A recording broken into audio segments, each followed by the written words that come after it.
This isn't funny, Amber. Would you like to play a game, Tara?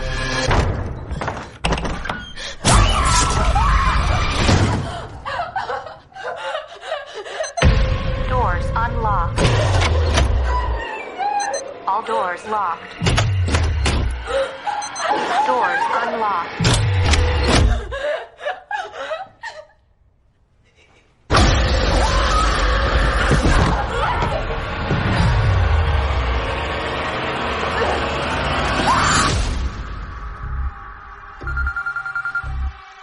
Hello?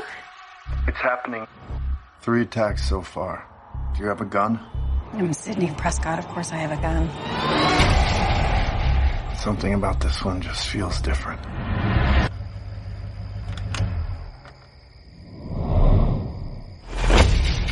Samantha? I know who you are. I've been through this. A lot. This is your life now, which means that whoever this is going to keep coming for you.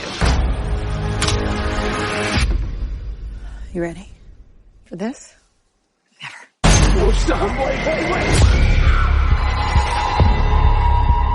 There's certain rules to surviving. The attacks were all on people related to the original killers. Whatever his link is to our past, it's pulled us all back here. And I won't sleep until he's in the ground.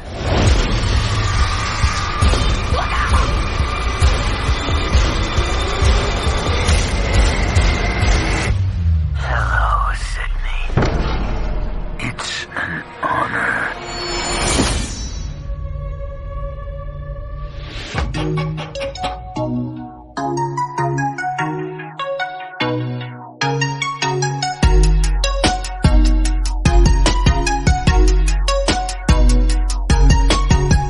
Hello, everyone, and welcome to an all-new episode of Palace Off the Top Rope. Thank you so much for joining me, ladies and gentlemen. And we are in the middle of January 2022 already. Incredible. This is the first episode of the new year. Thank you for joining me. Not so much ground to cover, just more a lot of waiting in anticipation. As you just heard there, Scream opening nationwide in theaters everywhere and was actually #1 at the box office this weekend, finally dethroning Spider-Man No Way Home, which had and continues to have a miraculous box office run considering the times that we're still in. We're still in a pandemic, Omicron, COVID, whatever's coming next. It's not stopping people from going to the cinemas, which helps my business very much, so makes me happy. So that continues to make money. But yes, it got dethroned from the #1 spot, Scream, the 5th installment.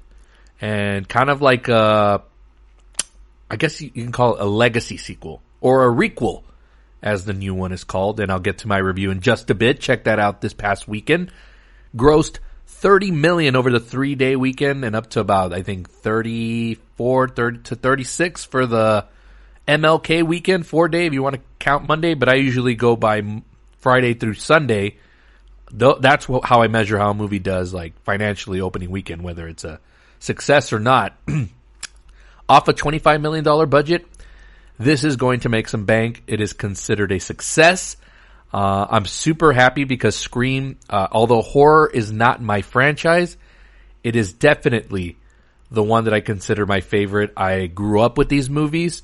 The first one was released in 1996, and I remember seeing that as a kid, and I was just, enthralled with the young cast at the time. Neve Campbell, just the scream queen of my generation. Courtney Cox, who of course famous from Friends as Monica Geller, so you had that going for it. Just the whole appeal of it. Slasher, just suspense, meta commentary. There's everything to love about the Scream franchise. And the sequels have been kind of hit or miss. I like part 2, but it's not high on my rankings. Number 3, gotta decide. It depends on which day I'm watching it, whether I like it or not. Scream 4 I did like a lot when it came back in 2011. Not a lot of people went to go see it, so I thought we would never see anything about the Scream franchise ever again. Dead, buried, whatever. Then a couple of years later, it got revived as a television show on MTV. So there was a lot of awareness in the young generation about this movie. So there was a chance when I saw that they were going to make this one and they were going to bring back the original cast members, the original three, David Arquette, Neve Campbell, Courtney Cox. I was like, okay, this probably has a better opportunity now to make money, because when Scream 4 came out in 2011, horror, the genre, hadn't really made a comeback at the box office like it has in the last couple of years. You know, you figure with the arrival of for me, basically it was the Conjuring movies that really, I think, kickstarted this whole thing. And ever since then, like, these are almost guaranteed box office hits every time they come out. From like your Halloweens, they've redone that. All the spin-offs of the Conjuring universe, anything basically horror related does well at the box office. You get good crowds for it, at least opening weekends. Those are usually front loaded and they die off. So I knew this one probably had a chance. Now, how much were people going to care? Because again, this is a franchise that's been around for a while now. So we're almost 30 years to the original release of the original. You know, if you want to believe that or not, like we're really close to it. So are people going to care? But again, with the television show that they had on MTV, I forgot how many seasons that ran. I never watched it.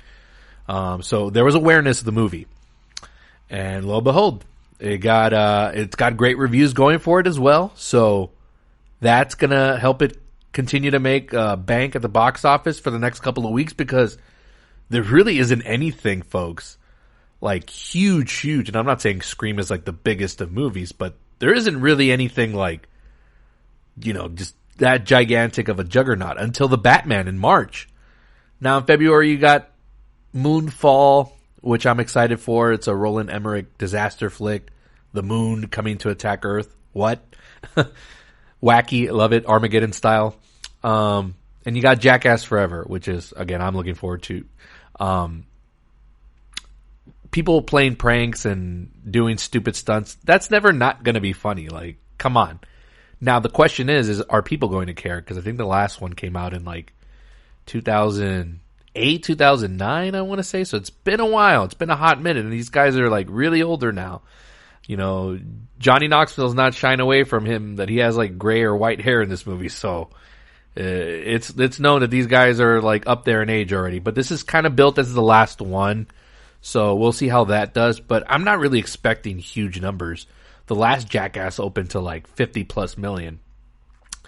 Now, would I be happy? Would I be thrilled if that happens? Absolutely. But I don't know. It's too early for me to gauge, but I'm not expecting it to be that high. But do I expect like diehards to turn out for the first couple of days? Probably. So Scream and Spider-Man are going to have the box office to themselves to dominate. And I want to get into my review of Scream. And before I get to it, folks, just want to say that today's episode will feature the return of Brandon McLaughlin, who you just heard a couple episodes ago, was on here, and we discussed everything Spider-Man No Way Home. And we're going to be doing that today, but we're going to be doing it for Cobra Kai Season 4, which has been out on Netflix now for a couple of weeks now. So the diehards and everybody that's been wanting to see it, I believe, have seen it already. So we're going to discuss it at full length. So he's going to be coming up in just a few minutes here on the pod right after I give you my review of the new Scream film. So I'm all about like interesting sequel titles and not confusing the audience. So this new one is just titled Scream, like the original movie, kind of like the way they did Halloween. And they redid the original and brought back Jamie Lee Curtis, but it's a de facto Halloween, like part 2, I think, or Halloween 3. I don't know. I don't follow that franchise closely, but it's confusing. Scream, I thought that was going to be confusing as well. Because, I mean, you think Scream, you think of the original one in 1996, so how am I going to differentiate the two? But anyways, whatever. We're in these times now, right, where everything's getting rebooted and restarted, so they'll reuse the titles again. I mean, I'm sure whenever they reboot Back to the Future, they're just going to call it Back to the Future, and I grimace at the fact that they would remake that movie, but I'm sure down the line, whether I'm super old or whether I pass on, at some point they're going to remake this movie, because Bob Zemeckis is not going to live forever, and those rights will pass on, and and they will remake that movie at some point. It's inevitable. But they'll call it that as well. So I'm like, that kind of threw me off for a bit. You know, I'm a stickler for having, if you don't want to put part 5 right after Scream, if you don't want to put a big 5 on it, put the 5 in place of the S and make the edges of the 5s like knives, and you can be clever that way. I don't know. Be creative. But whatever. That's just me nitpicking. Now, as far as the movie goes, holy shit, was this well made. Scream has always been on the pulse of commentary on film culture and everything that's going on. So, in essence, they've always been like ahead of the curve with this stuff. Like, you think back to Scream 4, and that was 2011. And we had kind of already been in this like remake, reboot kind of cycle that kind of got kickstarted with Batman Begins, and then everybody kind of followed that blueprint to kind of restart their franchises. Some of them, you know, were successful. Others like whiffed really bad. But when Scream 4 came out in 2011, I remember them poking fun at reboots and remakes and having fun with it. And, you know, even tying the very end of the movie saying like, you don't mess with the original. And that's why Neve Campbell, all of them came back, because they were the ones that ended up surviving the ordeal. And they wanted to teach that lesson to Hollywood and the young youth who just want to like redo everything and just reboot and do the same thing. We're kind of getting the same thing here.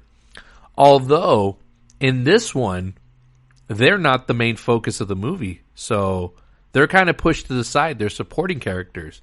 And this is where, if you're going to bring back a franchise and if you're going to bring back characters from the originals, you want to use them to complement the story, not overtake it, which I think that's where we ended up seeing mistakes with the Star Wars movies. You know, everybody only cared about what happened with Han Solo and Luke Skywalker and Princess Leia, and not so much invested in the new characters.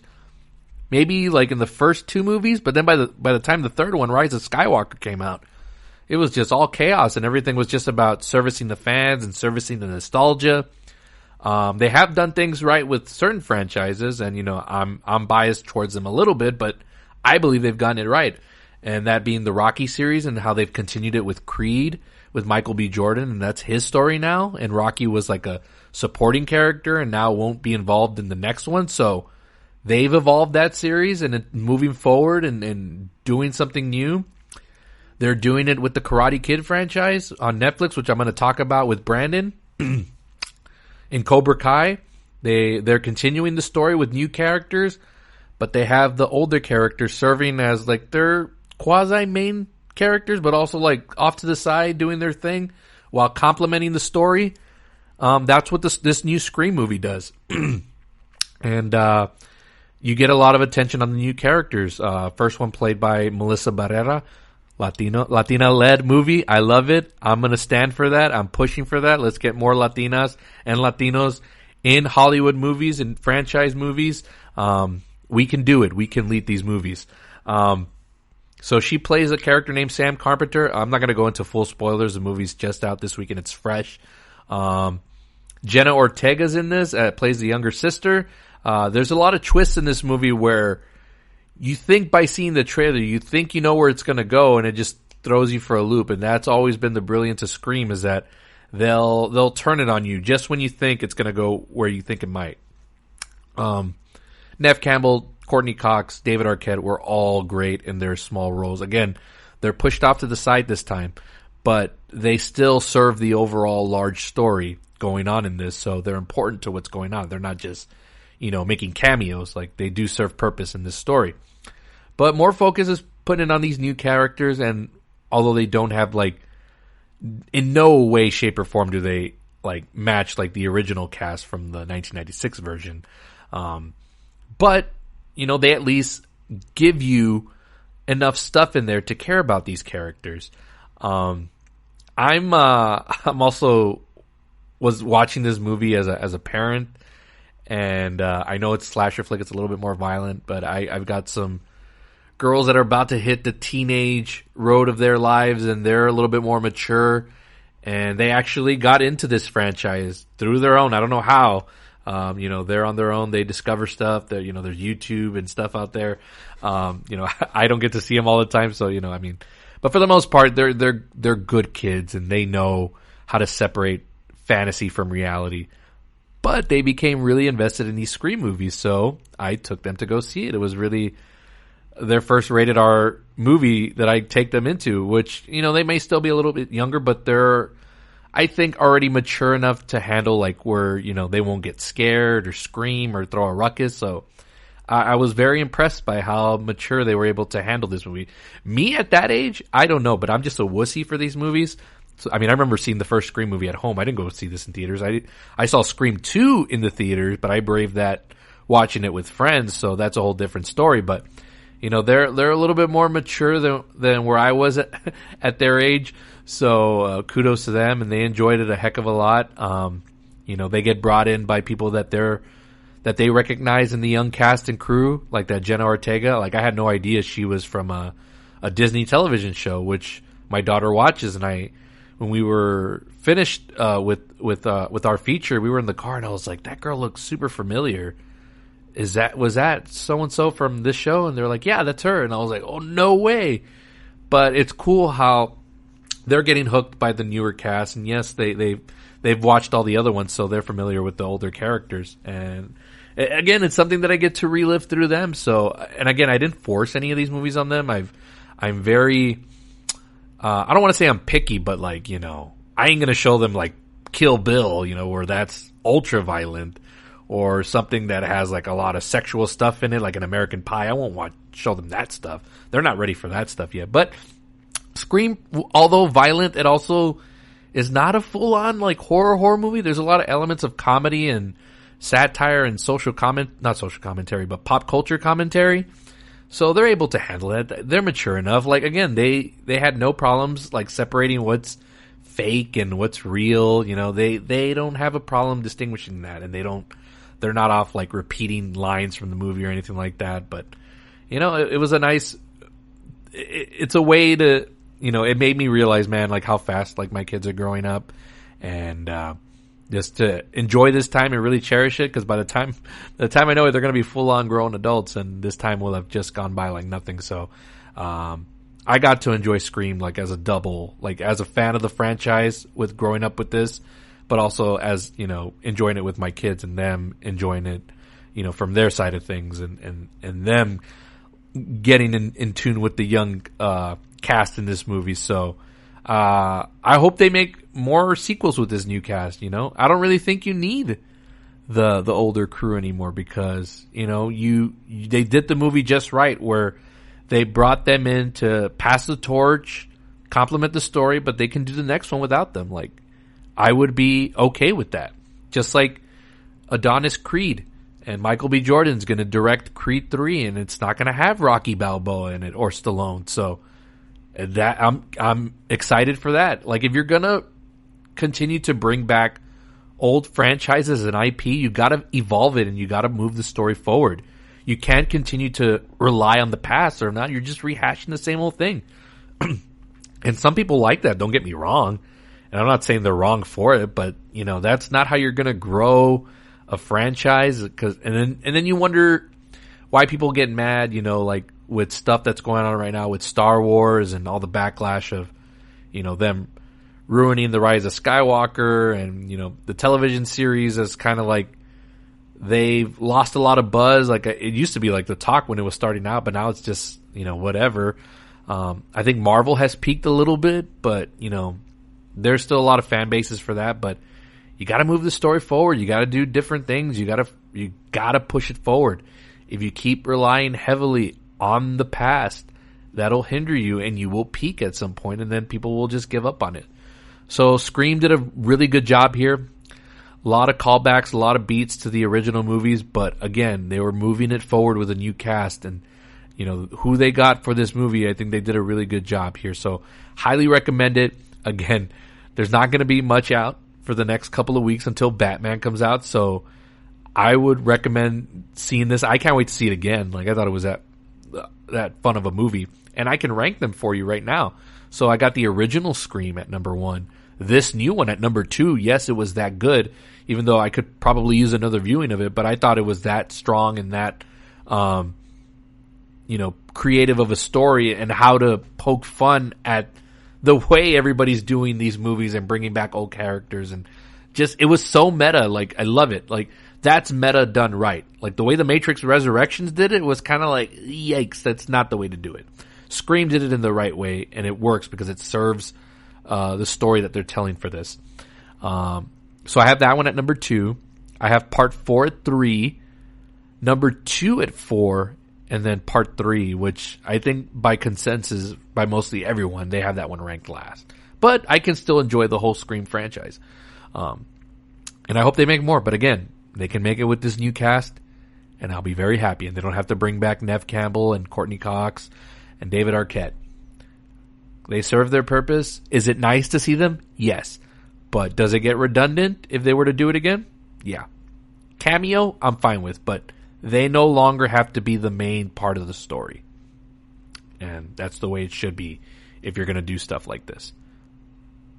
That's going to do it for my Scream review. So let's take a quick break here. And when we come back, Brandon McLaughlin joins the show, and we're going to talk all things Cobra Kai. And maybe I'll ask him about the Dallas Cowboys this past weekend on Super Wild Card Weekend. The wounds are still fresh. I'm still dealing with my wounds with the New England Patriots getting shellacked by the Buffalo Bills, but I took it like a man. And maybe I'll ask him about that. So stick around. This is Palace Off the Top Rope. We'll be right back. 20 years later, we're still doing the same stupid... If they trust us to go to the bathroom, they're less intelligent than I thought.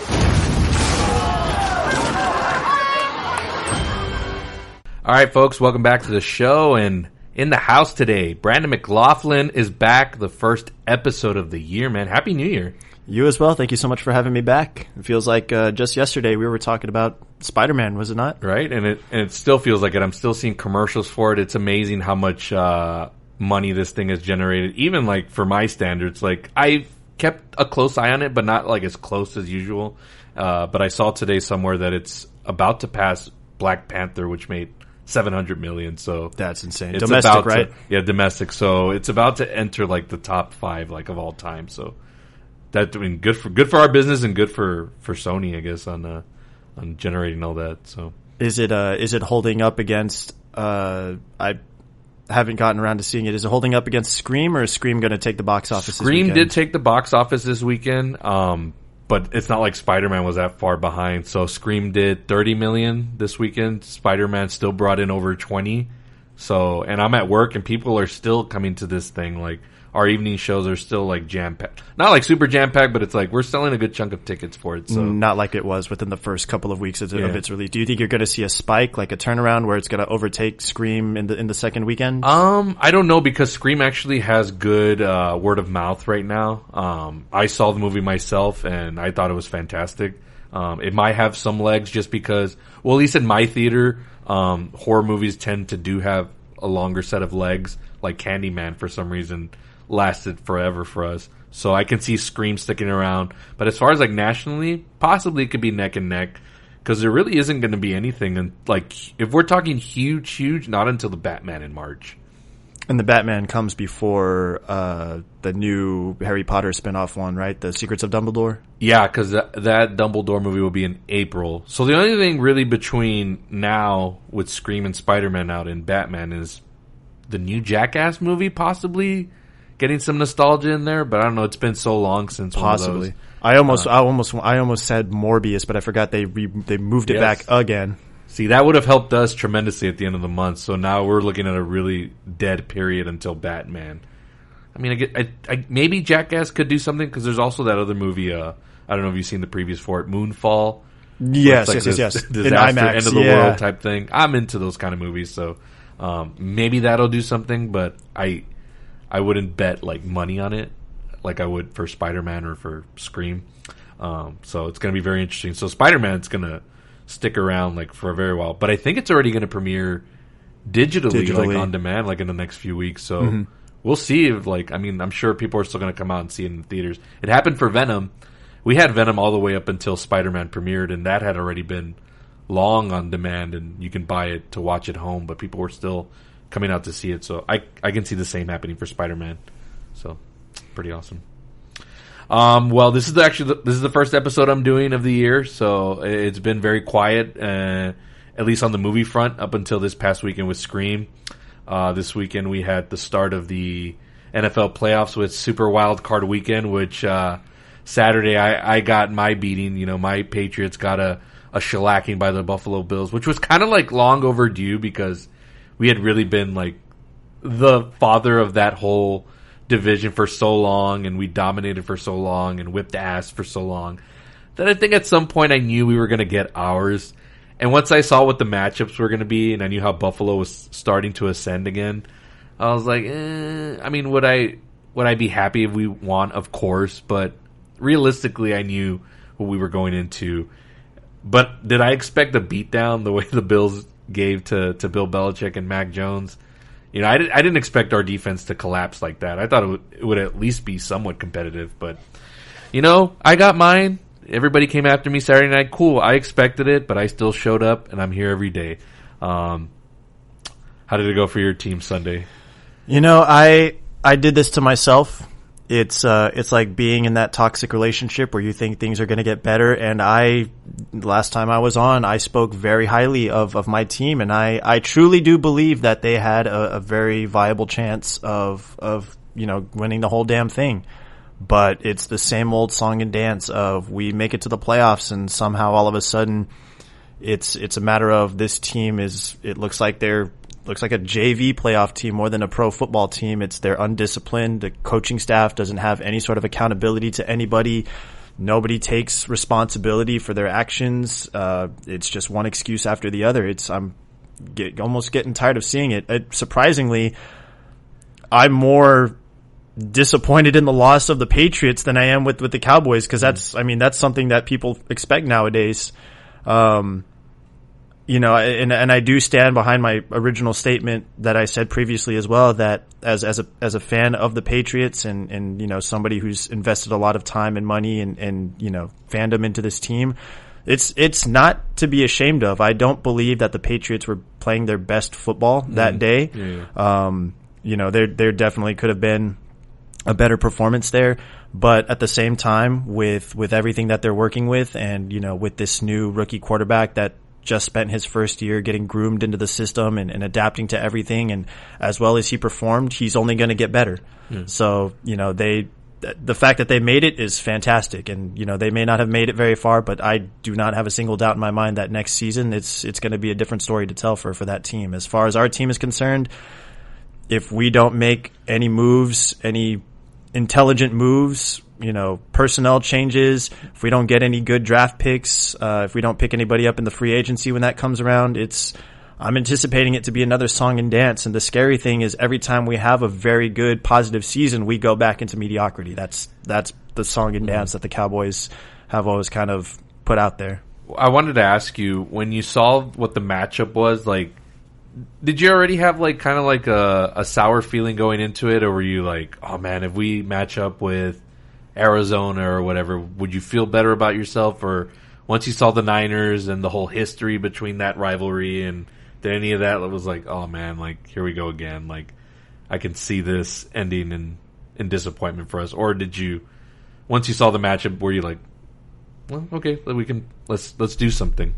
I would have been excited either way, because the bottom line of it is kind of like how we talked about last episode too, is it's a different feel. It's a different fight in the playoffs. Mm-hmm. Everybody's 0-0 at that point. Regular season doesn't matter.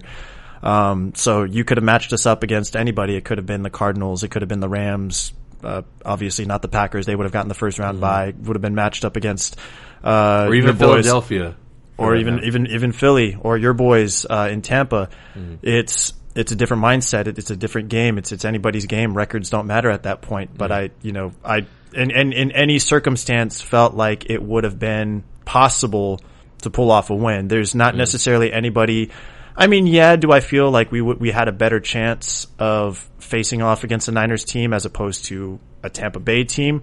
Sure, but there wasn't necessarily any point where I felt, oh, we absolutely got this. Like, this is definitely a guaranteed win, you know, going up against the Niners as opposed to anybody else.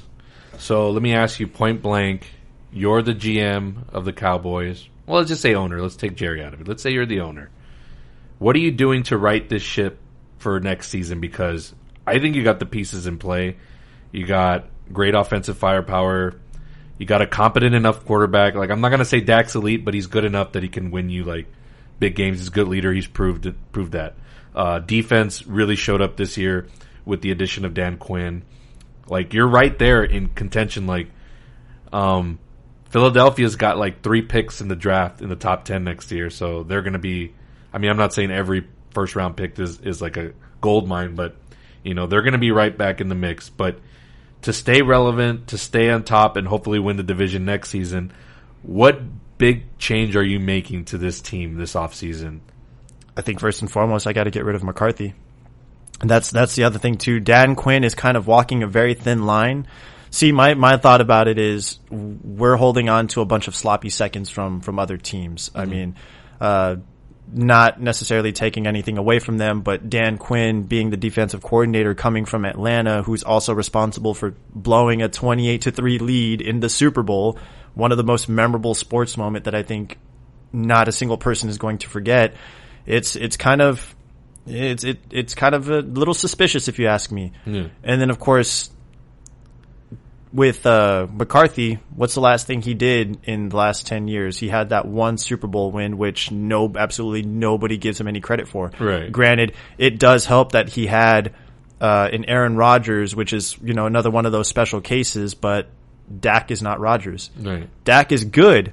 I'll give him that. Dak can make for a good amount of stats on paper, but he's not that guy that so far can make the big time clutch moment like an Aaron Rodgers or a Tom Brady could.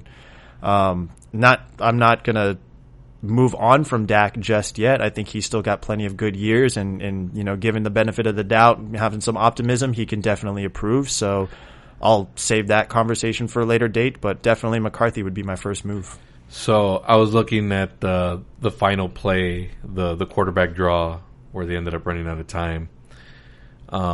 A certain mutual friend of ours has stated that another quarterback is too old and wouldn't be good.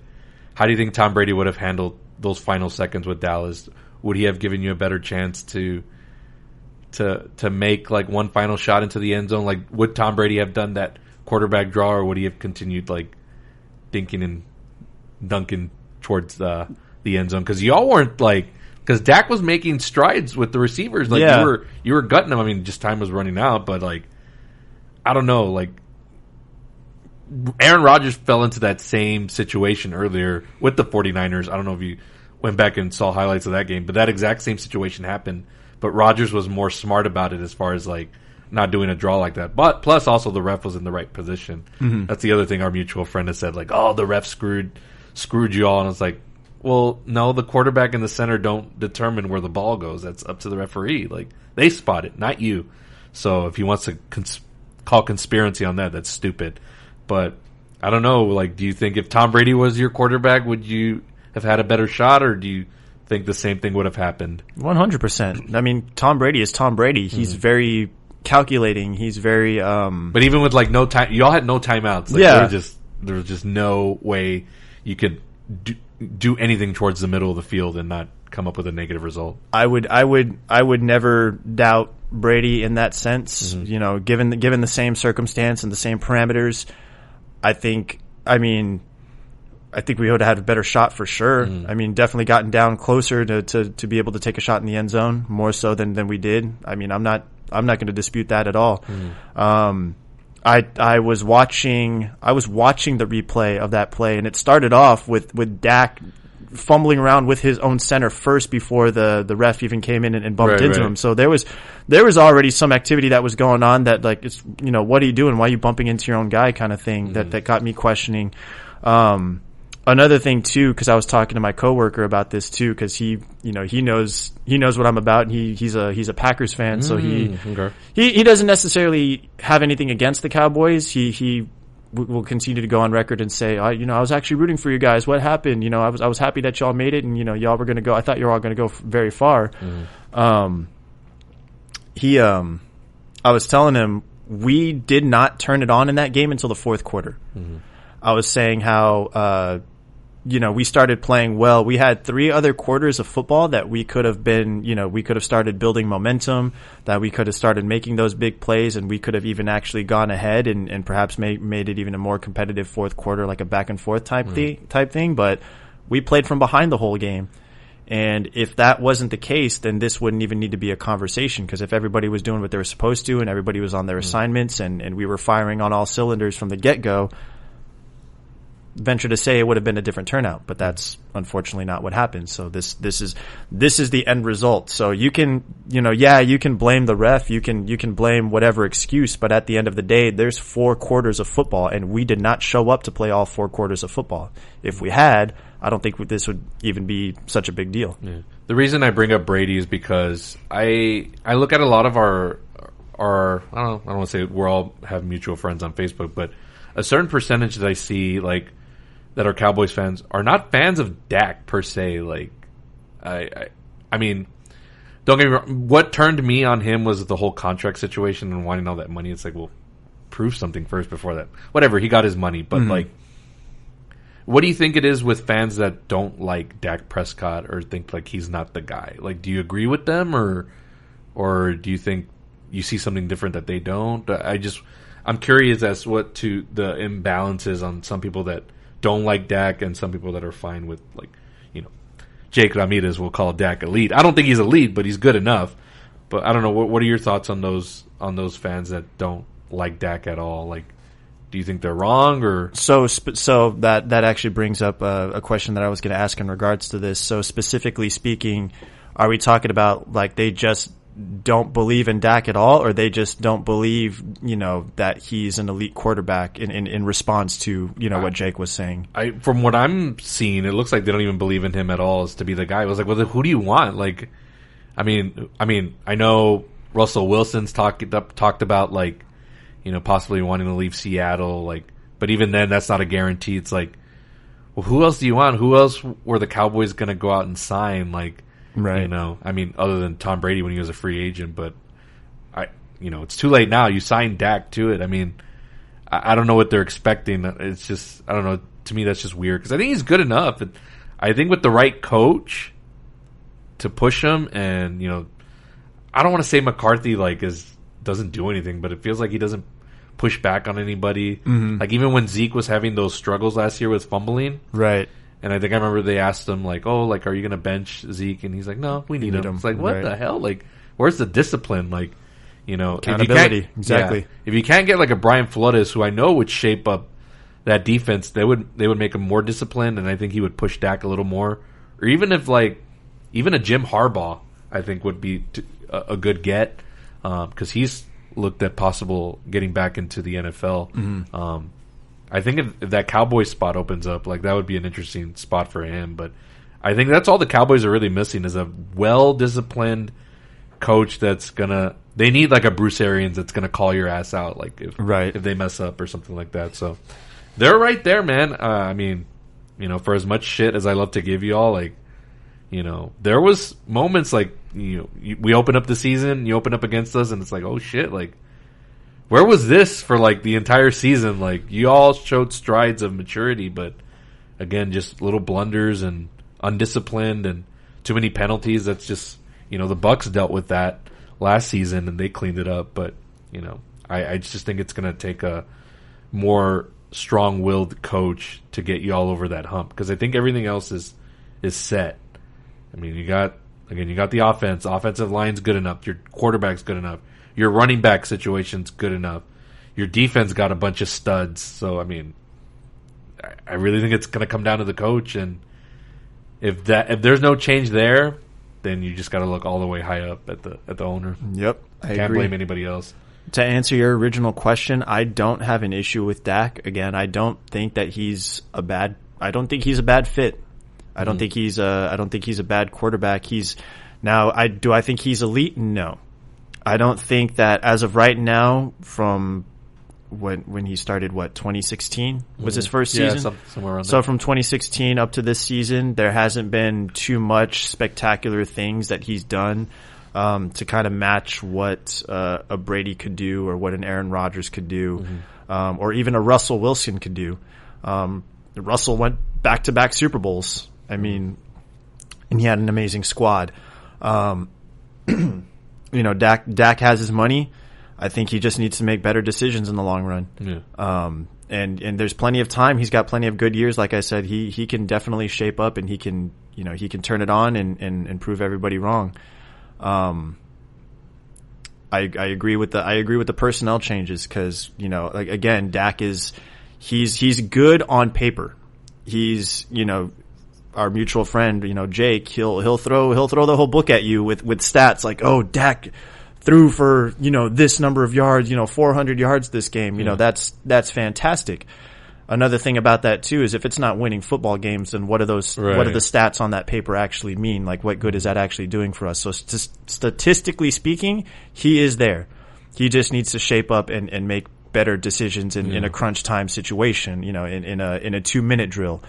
And absolutely 1,000%. If he has a coach that's just gonna, you know, give him a pat on the back and just be a cheerleader more than an actual leader, he's not going to get very far. He's not going to see a whole lot of improvement. I saw a graphic today, and I think Jerry Jones should really look at it and be like, wow, like, history really is repeating itself.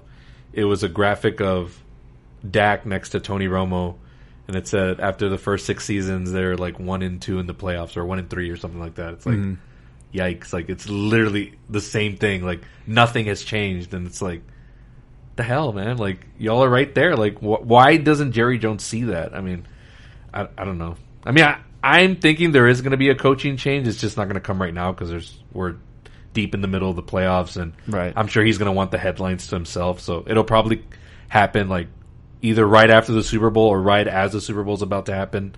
I think a big change is coming because that's what's going to be needed. Because I think even, you know, usually I'm used to seeing like my Cowboys Facebook friends like afterwards, we'll be back next year or whatever. But there was a lot of like crickets. I think it finally hit y'all. Even though I did a Facebook Live saying, y'all aren't going to change. Y'all are next year. Y'all will go on a 10-game winning streak again, and y'all get arrogant instead of like, you know, hey, let's just play out the season and we'll see what happens. Let's win some playoff games and then we can start talking. But I don't know. There was just something different about it, and I don't know. We'll see, man. Have you had a chance to look at what the opponents are going to be for y'all next year? Like I got to look at like Tampa's going to come next season to Dallas, which is a game I really want to plan on going, especially if, depending on whatever happens with Brady, this is supposed to be his last season coming up.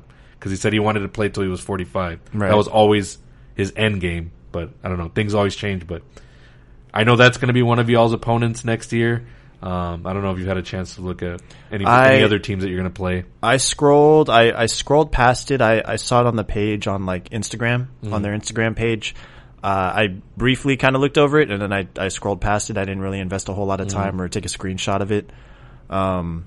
I was actually looking to see if I know for a fact we don't play the Ravens. That was the one I was looking out for. Oh, okay. I wanted to see if Devon and I could go to that game because, you know, he's a Ravens fan. Yeah. But that's that's about the only thing. I think we're playing. I think we're at home against Cincinnati. Okay. If I'm not mistaken. Cincinnati's on the up and coming, so I think that's going to be a good matchup. That's a team you're going to want to like see. Those are the games that you should start circling, like that one, the Tampa game. Like, no, let's beat Tom Brady. Let's beat a high finesse, like high powered offense. Let's go toe to toe with them.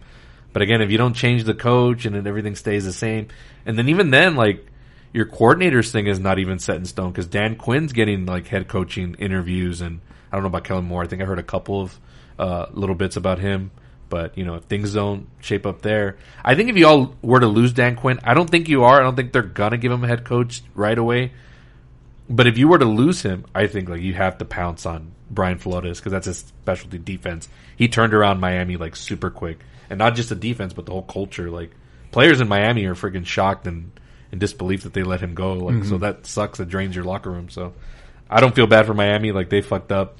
But yeah, I'm really interested to see what's going to happen with the Cowboys because if it's just the same old, then you're going to get the same results. It's the same fast food. You keep going to McDonald's, like, what do you expect? You can get the same type of food. But don't want to harp too much on that. I know we talked about it at length here already a bit. The reason you are here today is finally, I think after a couple of weeks that it's been out, I know we're heading into almost the end of January. We're here to discuss Cobra Kai, and it's, I believe, unbelievable season 4. It just exceeded all of my expectations. How are you feeling post the 4th season ending? Like, where you stand right now with the show? What are your feelings on it? I'm so excited. Everything is taking a turn. I called. I Babe Ruth did. I called my home run, and the turn. Spoilers for anybody who still. Oh, this is all spoilers. Yeah. To anybody who still has yet. I have a couple buddies at work that still have yet to see the newer season, man. But the turn with Robbie.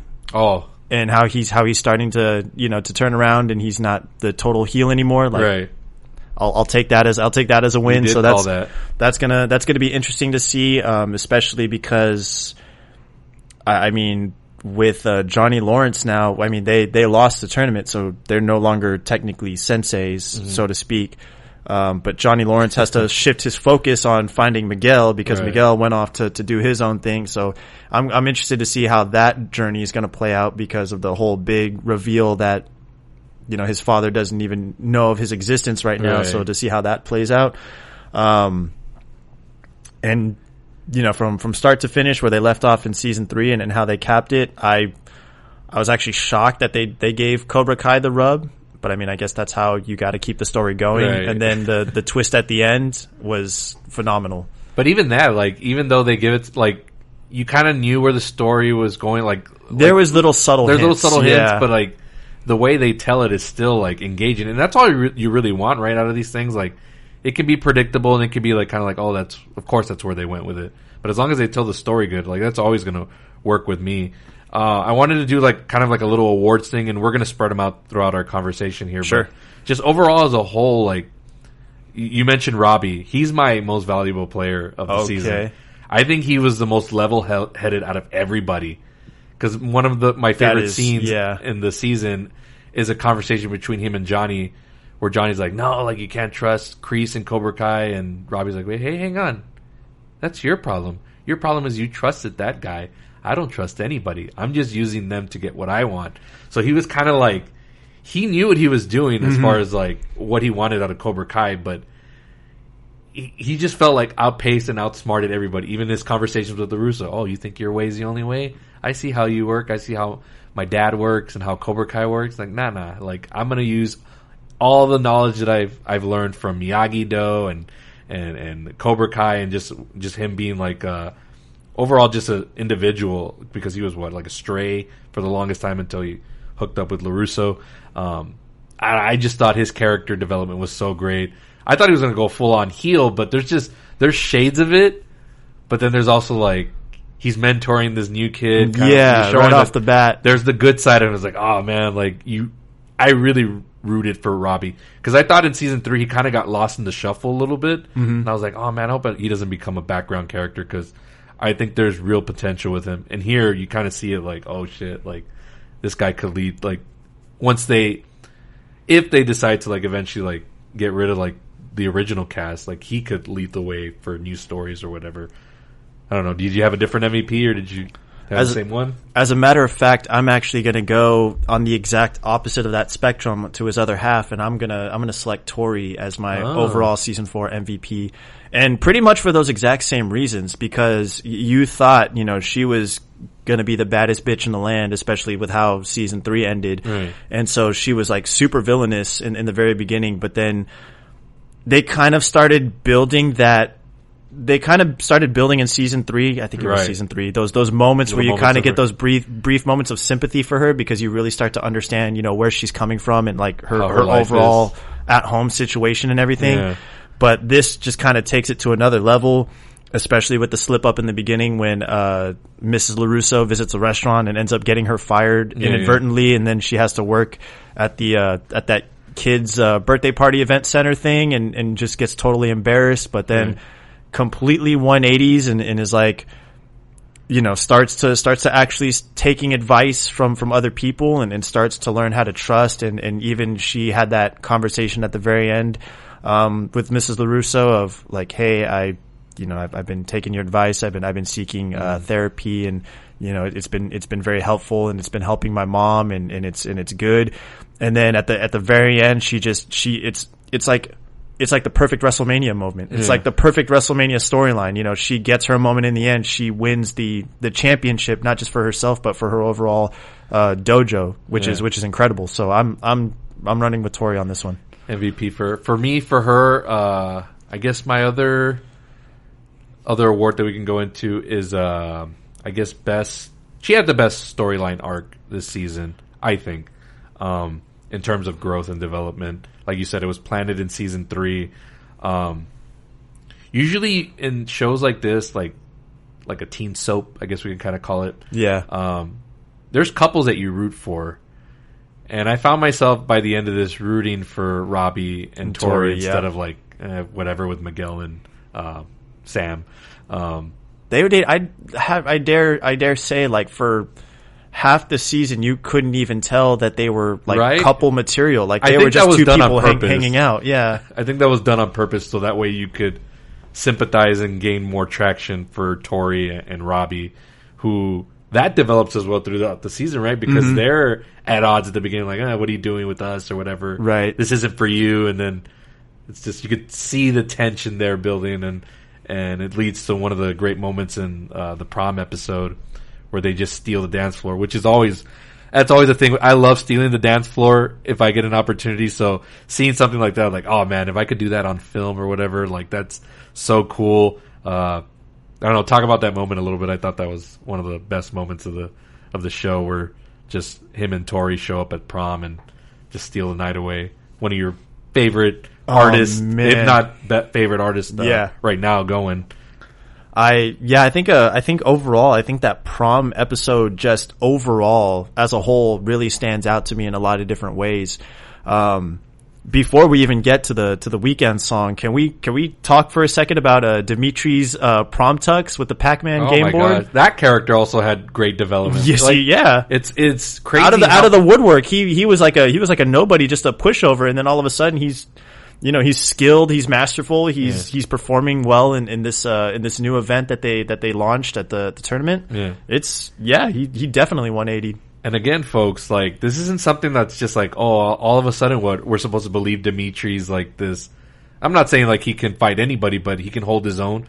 But that was like built up throughout the seasons, and then in season 3 you finally saw him got to kick some ass a little bit.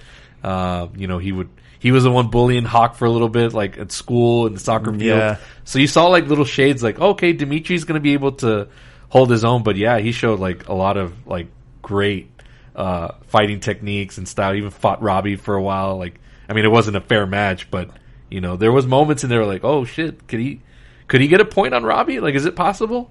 So his development has also been great. But yeah, that after recovering from a broken arm too, mind you. Right, yeah. Oh man, just so much good stuff. So much, like, it's easy for a show like this to forget about characters and then just develop the main people. But like, they brought back people that we hadn't seen in a while, and it's like, oh shit, there was development on them. Like Stingray played a vital factor into the season finale, played by Paul Walter Hauser in that episode. There was the return of what's her name? Sam's friend. I know who you're talking about. Gosh. I can't remember her name. I feel bad for forgetting the name or whatever, but she was there in the first 2 seasons and then just wasn't there for the third. I don't know if it was contract situations or whatever, but they brought her back for one episode to kind of be like this guiding conscience for Sam, who's another character who, if you look very closely, there's a heel turn coming for that girl. I don't know if it's just me. Do you see that coming for Samantha LaRusso?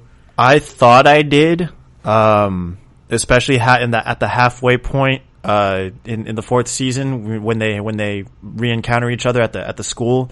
She starts to bully Tori very cold-heartedly, like, I'm coming for you, bitch. Kind of like just kind of one-upping or returning the favor from the dialogue that was exchanged between them earlier on. I think in season 3. I don't know. I feel like it could go either way because she is so internally conflicted at the end of the tournament because she's like, we did, I don't understand what happened. We did everything right and we still lost. And runs off. And then just runs off. Yeah. That's total like easy setup to like, you know what? I'm going to go a different round, try something. Maybe I don't want to speculate on season 5, but like there's something there. That's also the beauty of this season why I thought it was so great is that it really wrapped up a lot of the stuff that had been building since the beginning.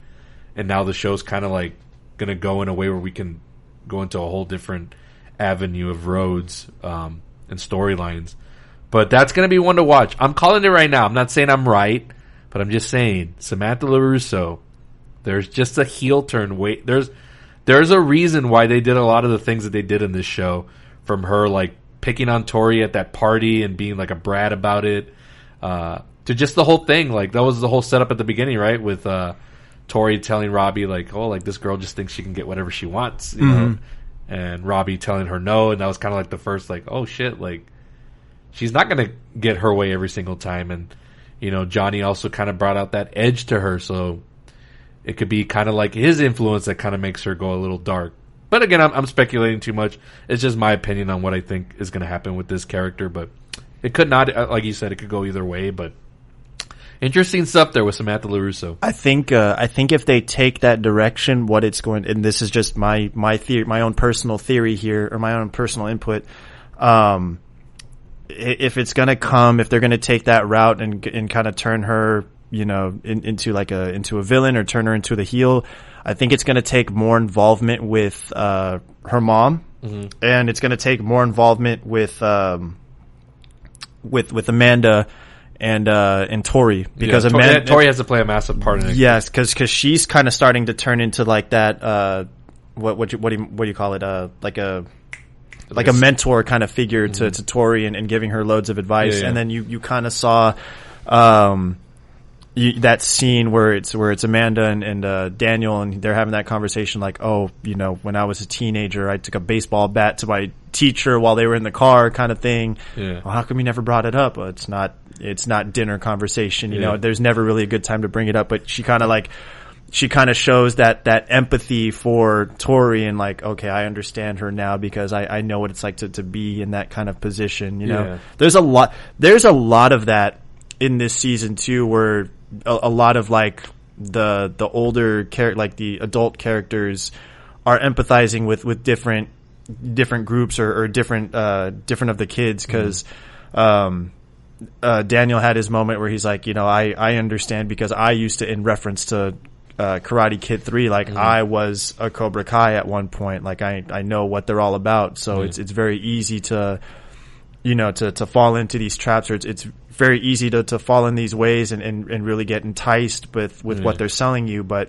you have to remain focused and things like that. Yeah, just I think it's weird for me to say, because we talk a lot in wrestling terms. I say heel turn, but like the beauty of this show is that except for maybe Terry Silver, that's a full-fledged heel, but I think everybody, there's good and bad to them. So there's a lot of gray with all these characters, which is, I think, is what makes the show beautiful, in that you can go in any direction with them and you'll garner sympathy. Even Kreese, towards the end of it, you're like, oh shit, like, I don't know if you felt bad, but like, there wasn't just like, ha, he got what he deserved. It was kind of like more like, I don't know, it was a weird betrayal, and I don't know. We'll see what's to come with that storyline, because obviously that's always been the thing, right? Well, because I think the thing with Kreese too is because, again, they start planting these little seeds in your head, and I think you and Roger talked about it when you did the kickoff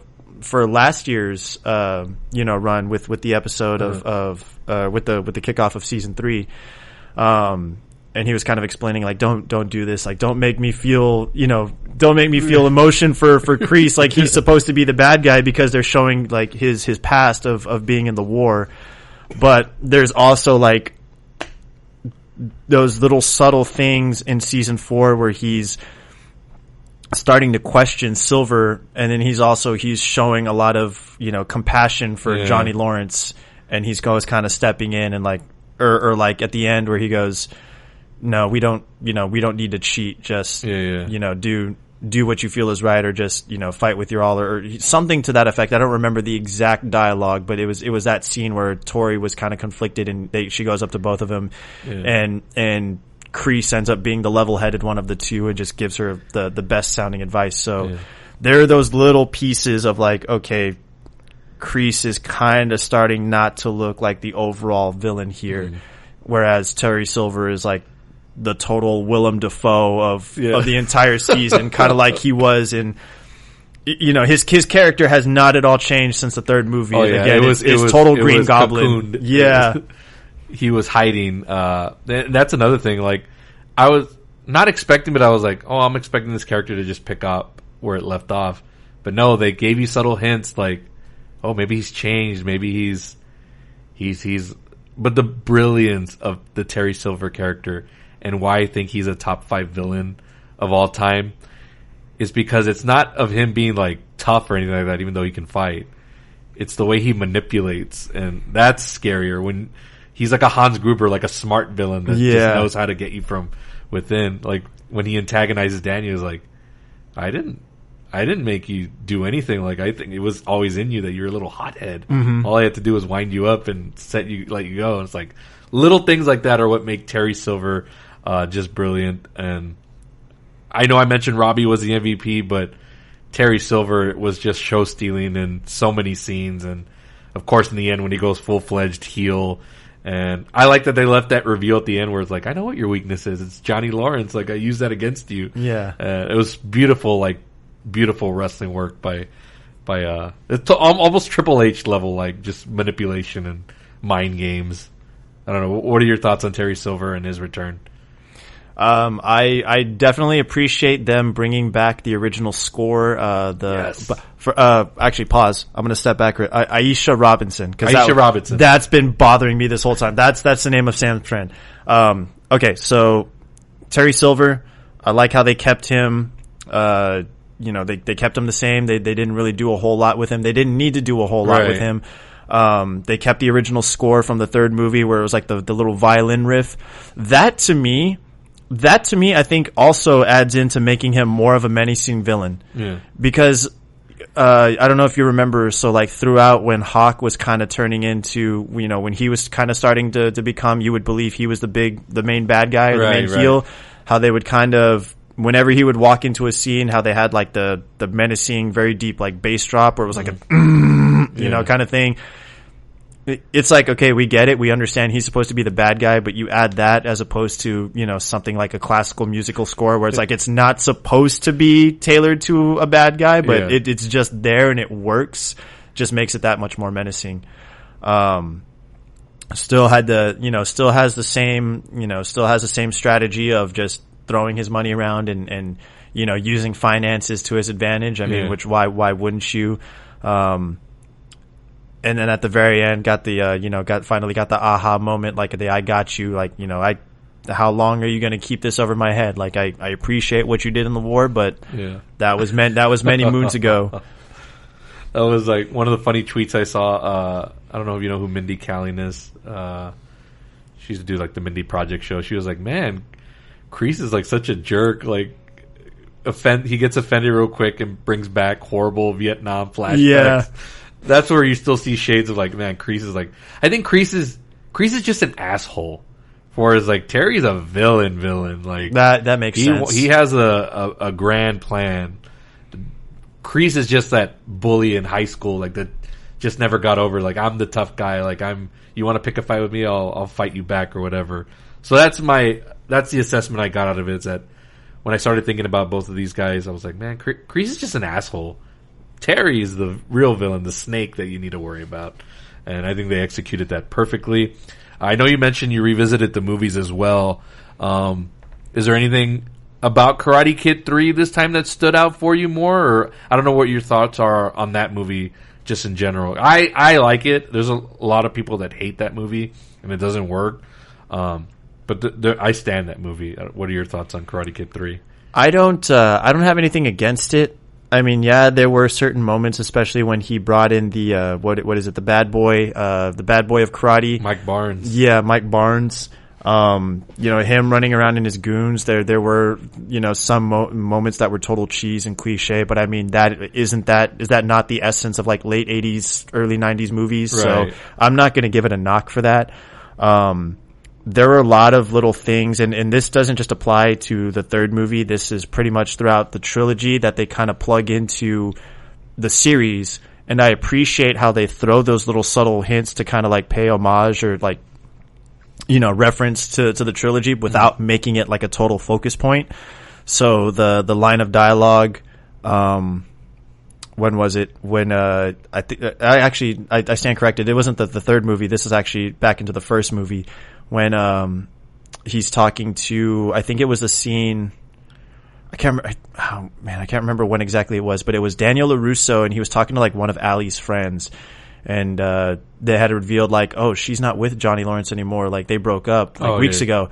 Oh, weeks? Like what are we talking? Weeks? 1 week, 5 week? Like what are we talking about? Weeks? And then the same thing happens in Hawk in season 4. A lot of the second movie. I'm going to be brutally honest with you. I think I enjoyed the third movie more than I did the second movie. I don't know what it is. It's very dramatic and very family oriented. Like it's more of an inner conflict. I mean, they had the Chosen as the villain, but that movie is more conflict about father and sons and just it was too emotional for me. Like I like to watch it, don't get me wrong, but part 3 is it's a total like just cheese fest, and it's so corny and over the top. And the brilliant thing about this series is that it doesn't take itself too serious. It knows how to poke fun at itself. That's what Amanda LaRusso's there for, to point out every once in a while, hey, this is kind of stupid, all of this. Like, what the hell's going on? So the beauty of Karate Kid 3 not working, they play that into the movie, where there's 2 great scenes, one with Miguel and LaRusso explaining, how he grew up and not going to school and all that stuff, and they play into some of the stuff that he did with his money, which he ended up blowing on a bonsai shop. If y'all have never seen Karate Kid 3, that's what he does. He buys Mr. Miyagi a bonsai shop with his college money for school, and it ends up like failing. But so that's played into there as a joke. The fact that in part 3, if you watch the movie, the whole point of the All Valley is that it's a tournament to who's the best. And in that movie, for some reason, Daniel LaRusso only has to fight in the last match, which makes, from a wrestling standpoint, that makes no sense. Nope. That's like putting somebody in the WrestleMania main event without them earning it. Yeah, horrible booking. Johnny Lawrence calls that out immediately. So just things like that. But then they put in a great scene between Miyagi and LaRusso from part 3, where he's like, "No, you're gonna learn your own way of fighting. You won't just learn my way." So. It's cool how they balance both of that, and again, that's a theme of the show, is just balance. Was that? I thought wasn't that particular scene in the first movie too, where he was talking about being deep rooted. No, that's from part 3, because it's about the bonsai tree that got broken in half. That's just, oh man, the way they brought that in and made it like a core, just sentiment of that season is just, I mean, damn, like I'm ready for more. Can we talk something in comparison of the series between the movies? I know it's kind of apples to oranges, even though they're within the same realm and in the same mythology. I personally like the series more than, and a lot of people may or may not get on my head on this, but I personally enjoyed the series more than I actually did the trilogy of movies. I think what does it for me is like, the kids in this series, who are teenagers equally as young as Daniel LaRusso in the original trilogy, but they actually learn how to fight. Right. And they actually hold their own against their enemies and against their opponents, regardless of how many more years of fighting experience that whoever they're up against has. Like, Daniel LaRusso just gets his ass kicked in every movie, and he always pulls out some lucky. So that's a question I'm going to propose for you too, because you talk about. And again, it's kind of hard to really compare the two. You've gone on record in regards to the Marvel movies and how there's no stakes, because you can have like an end of the world scenario, but then somebody just pulls out like, oh, I have the ability to do this, or I can snap my fingers and change this, or I can cast a spell and change this. Like all of Daniel LaRusso's wins are like the luckiest finishes because Mr. Miyagi just happens to be there, and he like just for somehow puts together like something that they talked about earlier on in the movie, and then just develops a skill to do some random move that he uses to beat his opponent, the crane kick, the drum, or like even in the third movie, like, I'm afraid I can't beat this guy. He's like, it's okay to be afraid. Just, lose to your opponent. It's fine. Just don't lose to fear. And then he beats one of the baddest, like one of the toughest fighters in all of karate in the final moments of the tournament. In a single point sudden death. And he just pulls out that point after getting just ragdolled the entire time. Oh yeah, no, it's totally like, I totally get it. Like, these kids in this series are more full-fledged. And I know for some reason now Daniel can like fight his way out of it. He can fight off 6 people for some reason. Yeah. Where was that in the movies? Like, for some of it, and I get it, he was a kid, but even then, these kids, like, they know how to hold themselves in a fight.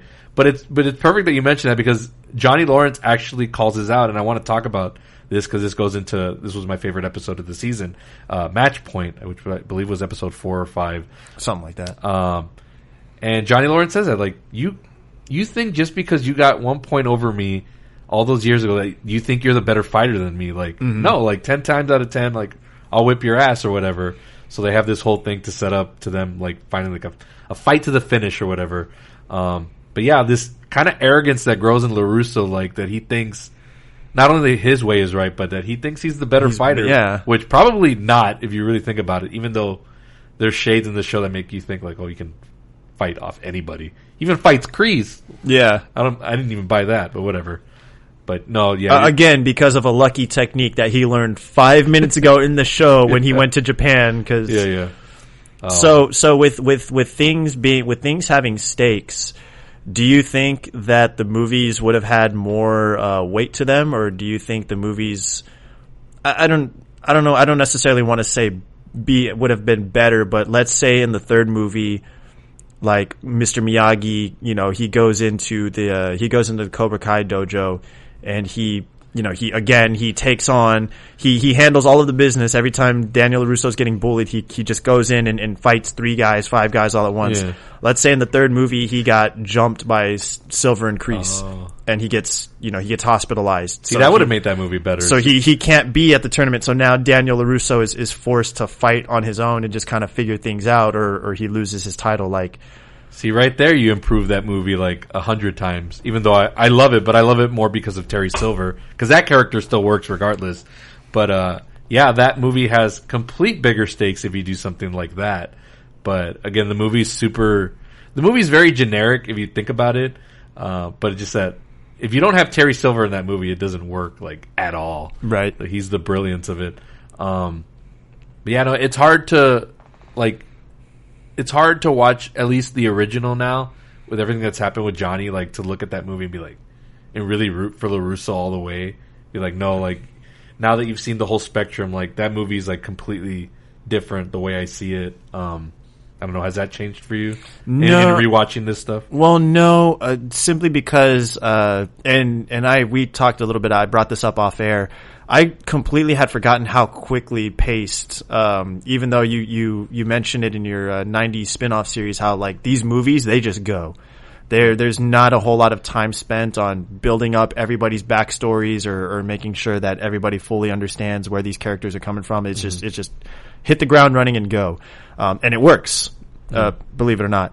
In the first movie, they do a good job of playing out, like, hindsight's 2020. Right. You know what you know now because of the series and how it kind of plays into showing a different perspective, but you can still go back and rewatch the movie and believe that, Johnny Lawrence is the villain just because of how he treats Allie and everything. So it's like, yeah, okay, Johnny kind of deserved what he got coming to him kind of thing, but then you kind of turn a new leaf when he, grows into adult and you see what life has been for him since then, which, I mean, realistically speaking is kind of on him at the same time, but, I get what I see what you're getting at with, like, being able to rewatch it and not necessarily thinking the same thing. It's only with the original movie, though. With the other two, it's like, oh, now there's just, like, this enhancement to the mythology and, like, makes you appreciate it more. Whereas, like, obviously Johnny was very one-dimensional in the movie. Right. And you get that shade at the end where, good job, LaRusso. Like, that's the only spark where you say, like, hey, that guy might not be a complete asshole. Like, Yeah. Well, you pick up in the right at the beginning of part two. Yeah. Yeah. But yeah, no, that's the only movie that I really can't see the same. But other than that, they've done a great job on just building and expanding everything. I know he was a focal point in the season in terms of like the characters, Daniel and Johnny, but I feel like in this season we didn't get enough Miguel. That probably might have been my only thing. He kind of felt a little bit like he was in season 2, where he was there, like he was a core part of what was going on. Mm-hmm. But it wasn't until like the very end when all that shit happened to him, where like he became the focal point of it. Right. But I kind of felt that way again here, where he kind of took like a little bit of a back seat, even though he was the main thing Johnny and Daniel were fighting over. Right. I don't know. What were your thoughts on that may have been my only like kind of like, I don't want to say letdown, but it's just like, oh man, I wanted to see more development, more scenes maybe with Miguel, and I don't know, just whatever conflict he was struggling with.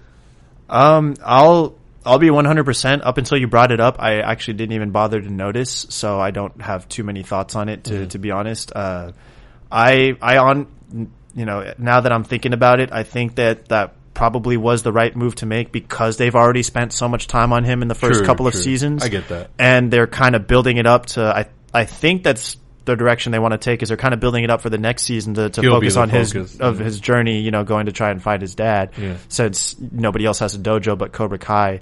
It also was the right move because it does play into all of the things that made season 4 so right, with the development of everybody else's character, with the love story between Robbie and Tori, and kind of seeing a somewhat of a redemption story for Hawk as well. Yeah. And seeing everybody else come up. So taking a back seat, sure, I venture to say it's more so he's kind of helping to, what do you call it in wrestling? Like you're kind of helping everybody else get a push.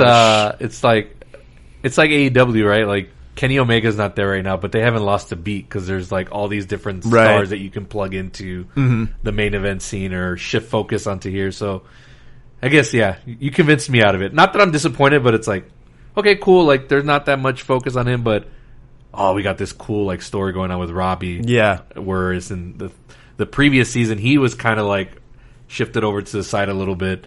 So yeah, you can maneuver these characters around. I think they could all like really, except for maybe, I don't think Dimitri could, but like you could take most of these characters and make them the focal point and drive the story. But yeah, no, a lot going on in this season, but nobody, I think I've mentioned this in my first review on Facebook, like everybody got their moment to shine. And I guess we can talk a little bit about I already mentioned what my favorite episode was. Did you have a favorite this season? One that stuck out? I think I'm going back to it. I think it's going to be that prom one. It's the return of Stingray and the return of Stingray. That great song by The Weeknd at the prom dance. Dimitri's the fight. Dimitri's tux. There was also, during that scene, there was the moment where they lured Johnny to Dojo 1, and then they lured him back to the original Cobra Kai dojo.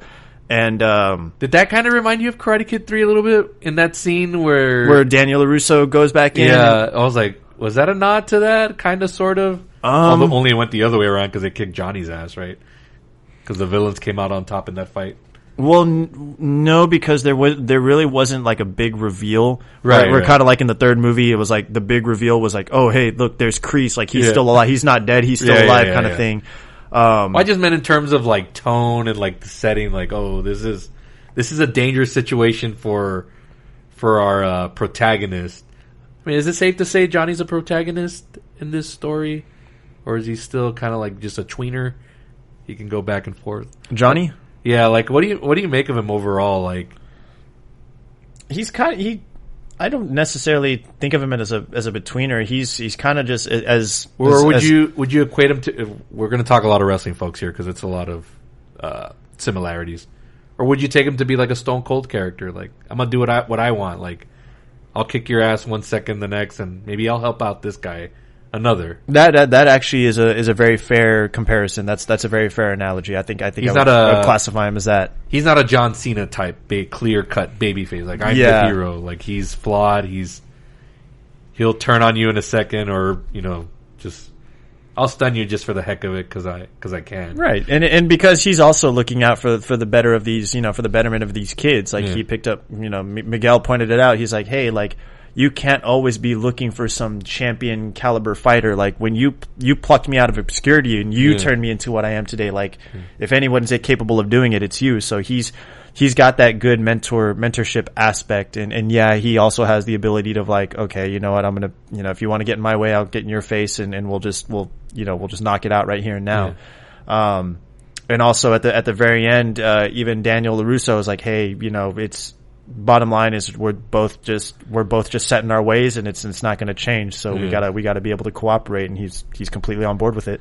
That episode that you mentioned is your favorite, the prom episode, also has the most devastating scene in the whole series, which is where Johnny's drunk, Miguel's helping him to his bed, and he's telling him like, "Oh, I want to be a dad so bad, and I want to be a dad to you." And Miguel's like, "You're doing great." He's choking up like he thinks it's about him, and then he's like, "I love you too, Robbie." It's like, oh man, my heart melted there. It's like not that I don't know what that situation's like. I've had my dad in my life, so but. I know that sense of rejection where you like, whether it be in a relationship or whatever, with anybody, like just to feel that like, oh shit, like I thought I was that person for whoever it may be. So, for Miguel, that was a great acting moment. I'm sure people don't look at this show like, oh, this is the greatest acting or whatever. Right. Like, it's a cheesy soap, but there's moments in there, and I think for both of them, like, because even William Zabka as an actor, like if they nominated him for an Emmy or anything like that, they should put that scene in there because that was just incredible work. Like it was so believable, it was so heartfelt, and just also gut wrenching. Just lights out acting. Yeah, for sure. Great episode. But mine, of course, was Match Point. The whole leading up to him and LaRusso showing down, they take it in a comedic turn, doing a Rocky IV montage set to Burning Heart. Yeah. There were just all these check marks for me. It was like, this episode did it for me. But overall, there's no filler. I don't think there's ever any filler in Cobra Kai. It's really straight to the point. Yeah. Only 10 episodes each season. The only time it really slowed down was season 3 with the stuff with Okinawa. That kind of slowed down a little bit, but you kind of understood why they did it. I think I don't know this. I don't. It's ranked last for me. Maybe I'm just kind of nitpicky, but I think like the scenes where they have what is his name, Abush or something, and like cousin. Oh, where they cousin Louis scenes? And like the dealership scenes. I think there's maybe one too. Maybe that's just me being nitpicky, but there's maybe one too many of those. Well, there's filler scenes, but I mean, in terms of episodes, there's nothing where like, man, they could have done without this. Okay, this that's story. That's really what I mean. Like, okay, just in terms of like, they don't waste any time. Like, this shows now are not traditionally like shows used to be like 20, 24 episodes, and for sure you'd get filler at some point, right? But now like shows cut it down to like 10, sometimes 8 episodes, and like you really got to get to the point. It's very much an easy watch because each show is they're like 25 minutes sans credits, so it's before you know it you're on to the next one. Yeah. With the exception of the season finales, of course, those are easily like 35, 40 minutes. But easily earned because they have so much to wrap up. Right. What else? Anything else that we got to touch up on here? Can we show a little bit of appreciation? So with your episode, with the Match Point episode, how there's a little bit of Johnny Lawrence in all of us, how we've gotten to moments where alcohol just hits our system and we just get completely emotional and tweet all of our emotions. It's happened to the best of us. Greatest it's happened to me plenty. Dimitri has the best line in that scene where he's like, who does he think he's tweeting to? He has here's one follower. My dad laughed so hard at that line. But yeah, it's like Johnny Lawrence. If you pause it at just the right moment, you'll see all the tweets and what he's tweeting at LaRusso or big showdown tomorrow or whatever. Like he's taking it all serious. LaRusso's just hungover and whatever. Also, their early again, Johnny Lawrence is just not only is like did he have that great dramatic scene, but he's also just the funniest character. And the way he mocks LaRusso, there's a certain moment where he's teaching him the Miyagi stuff. And there's something where he teaches him and he's like, what does that mean? He's like, it means no, be there. It's like, what? You couldn't teach this guy his English properly? And then there's a scene where Daniel LaRusso has to get out of a situation and he's fighting off these bullies or whatever. And Johnny Lawrence is nowhere to be seen. And when he comes back and LaRusso's like, where were you at, man? And Johnny Lawrence, no, be there. It's like, God, this guy is like just the greatest comedic actor, but also just overall, I think he's the heart and soul of this show. I think it doesn't work fully if you don't have this character. I think it would have just gone too over the top, maybe dramatic, because he balances it out, right? Where he can bring out the lightheartedness in it while still being serious. Mm-hmm. He's just so great. But yeah, that the whole tweeting out your feelings. Don't do it, folks. I don't ever recommend it for all you young folks that listen to that. Definitely. Don't ever. I mean, I'm sure it won't be my last, but usually these days now it's more like I'll watch wrestling and drunk tweet or whatever, but I don't recommend doing that. It never works out for anybody, especially if it's over a girl or anything like that. Don't do it. Definitely don't. If you do find yourself doing it, definitely don't do it in all caps. Yes. You're not proving anything. What else? Let's talk about the All Valley Tournament. Oh boy. It was a 2-episode season finale, if you want to look at it that way. I know the young generation won't understand that aspect because everything's just a straight binge. But if this aired as a normal television show week to week, this would have been like a combined giant episode to end the season. Any fights in particular that stood out to you as your favorite? Let's see. I did enjoy the finales for both the boys and the girls fights. I think that's to be expected. The girls earned the main event? No, I'm just kidding. I'm talking in wrestling terms. Storyline wise, they earned it. They earned it, yes. And yes. Let's see.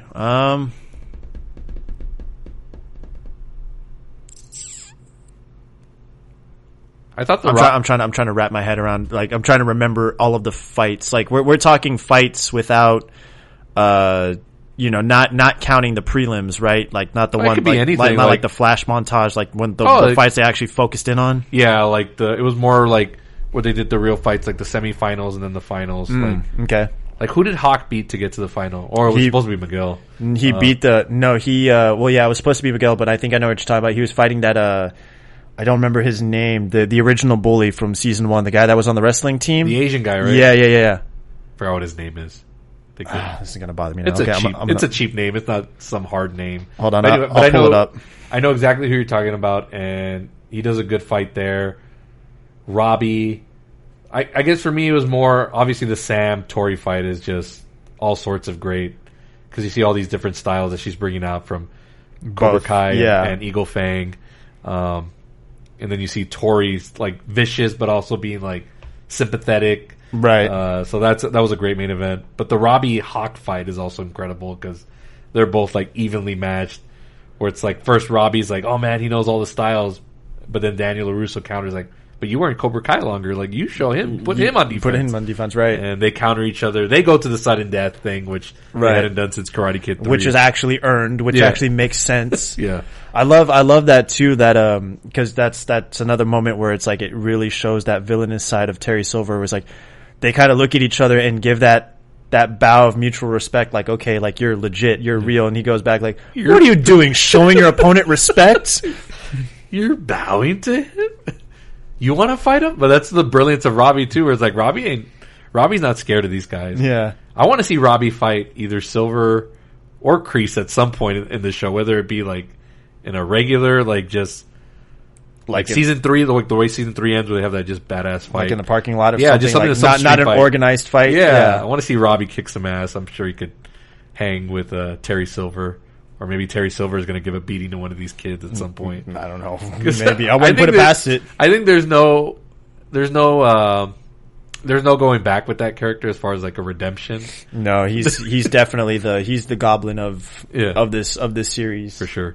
That Kyler, there we go. Yeah, it wasn't some like offbeat name, but yeah, Kyler. I really thought they were going to make him more into a credible threat, but he's kind of like, they kind of just turn him into like a whatever in the fourth series. He's a henchman. Yeah. Although he's good at being the bully. Right. And we saw that, and we haven't talked about this yet. The introduction of Kenny, the new character. Yes. And also the return of Anthony LaRusso, who physically looks way different than when we saw him the first 2 seasons. What are your thoughts on that new arc, Karate Kid style storyline? Is that an act? Is that the same original same actor? Yeah. Okay. I was gonna say. Yeah. I follow him on Instagram, so it's him. Okay, it's him. Yeah, I thought that it was pretty amazing how they threw that in there without making it be like they threw it in there without making you feel like, oh great, another thing that we have to follow. It just kind of fit right in perfectly. It blended in. Yeah. That turn at the very end in the locker room where he's like, oh, go ahead and tell me what do you think it felt like, being being the new kid in school that had no friends and you just wanted to show off for your friends and pick on the new guy. Like, how did it feel? And then just totally went off on him. It's great because my dad's like, this is what they're reversing it, they're gonna do the Karate Kid this way, but it's like, no, they swerved you again at the end where like that kid's gonna end up going like dark really quick. Yeah. And I think that's gonna factor into the brother coming in at some point. Oh, you think so? Oh, that kid's gonna get out at some point because that guy was very menacing in season 3. Yeah. Until Robbie beat his ass. But something's gonna have to come to effect with that. I'm sure Terry Silver's gonna get a hold of that kid, and either that or Kenny's gonna tell him, hey, I got a brother that could really help out in overtaking like the valley with the dojo and all. That could be that. So there's going to be that influence there. Do you think? How do you feel about the Anthony LaRusso character? Just overall, where it ended. Like, do you still think he's a piece of like crap, or do you think he's going to end up being sympathetic?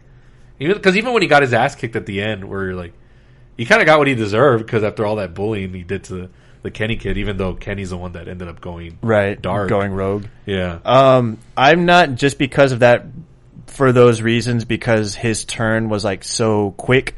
He was initially the bully, and then he just kind of started getting a change of heart. But I mean, that's the nature of being a kid. Like, he finally got disciplined by his parents. That really turned him around because Daniel was done just putting up with giving him the easy route all the time and just giving him a pass. Just because he hasn't been so much of an influence on the series as a whole, I don't really have a whole lot invested into him to really have any sort of feelings towards him. So I think if they made him more of a focal point, I'll have more to talk about in the next season. So right now, I'm really kind of indifferent about him. Well, that's where I think the series was great because it introduced this whole brand new storyline and set of characters where you could, not necessarily spin off, but you got some more seasons in you. Right. I don't know how long they're going to make this thing. I was watching some YouTube videos with people that were interviewing the creators, and they've talked about the original thing being 6 seasons, but they're open to more. But I don't know. We'll see. I mean, it all depends. If the storytelling continues to be good, I mean, sure, why not? But what I left with this season was like, oh man, the possibilities now of where this could go is just great. What else? I'm going to throw something out there. And this is just a wild ass, just out of the woodwork conspiracy theory.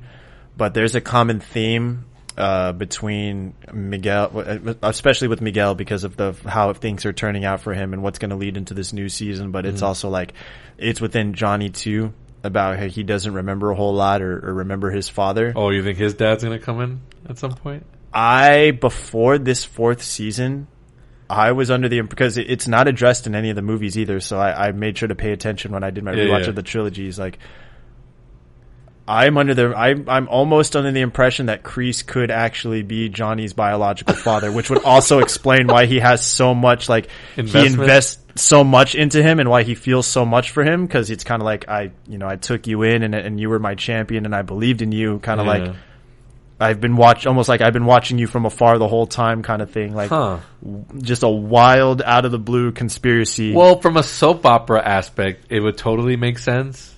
Like, as a revelation, like, oh my god, this big reveal type thing. I can see it. It's not totally out of the realm. Would I buy it? It depends how they tell the story. It's all in how they present it. Because I mean, he, former military. He starts this this dojo, this karate academy, and he's fully invested in this. And then of course, like, Johnny and his mom, like Johnny's mom wants a better life. Like, oh, this guy walked out on us, so it completely makes sense. Like, oh, he walked out on us. I walked out because I was trying to build this and to pull you in and to have you take over, one day and carry on the legacy kind of thing, and just play it up that way. And again, because there's so much sentiment from Kreese to Johnny, it's just I feel like all of the pieces are there. I guess that would be the only way to redeem Kreese. Like, that would be like, okay, cool, that's the bridge. Like, he's Johnny's dad. Like, but then he did try to kill him in season 3, so at the end. But I don't know. The only other thing that I want to correlate with the Miguel thing, and this is obviously before Terry Silver even appeared in the series, or when they hinted at the dad, it was like, oh, his dad was a guy who was a very bad man, did a lot of bad deals. First thing I thought was Terry Silver, because that guy was like dumping waste, and I don't know what he was doing. They do it as a joke in the season 4 with Hawk and Dimitri. Oh, I looked him up. He just dumped toxic chemicals. Like, what the fuck is that about? Like, so stupid. So that, in my mind, I was like, is Terry Silver Miguel's dad? But nah, I don't think they're gonna go that route. But do you think it's gonna be a whole new character? I don't think it could be. There's nobody else left in the Karate Kid mythos. I mean, the only one left to bring back, like guy-wise, is Mike Barnes, but he was just it was just kind of a one-off for the third movie. I don't think he really had much of a connection to anything. I think it'll probably be a whole new character, and I hope it's not anything like, I don't know, where they go into like drugs or like he works for a cartel or something like that. I don't know. Are you talking about like Miguel's father? Yeah, I don't want it to go too off the rails. I want it to maybe be like just something where maybe he meets him, or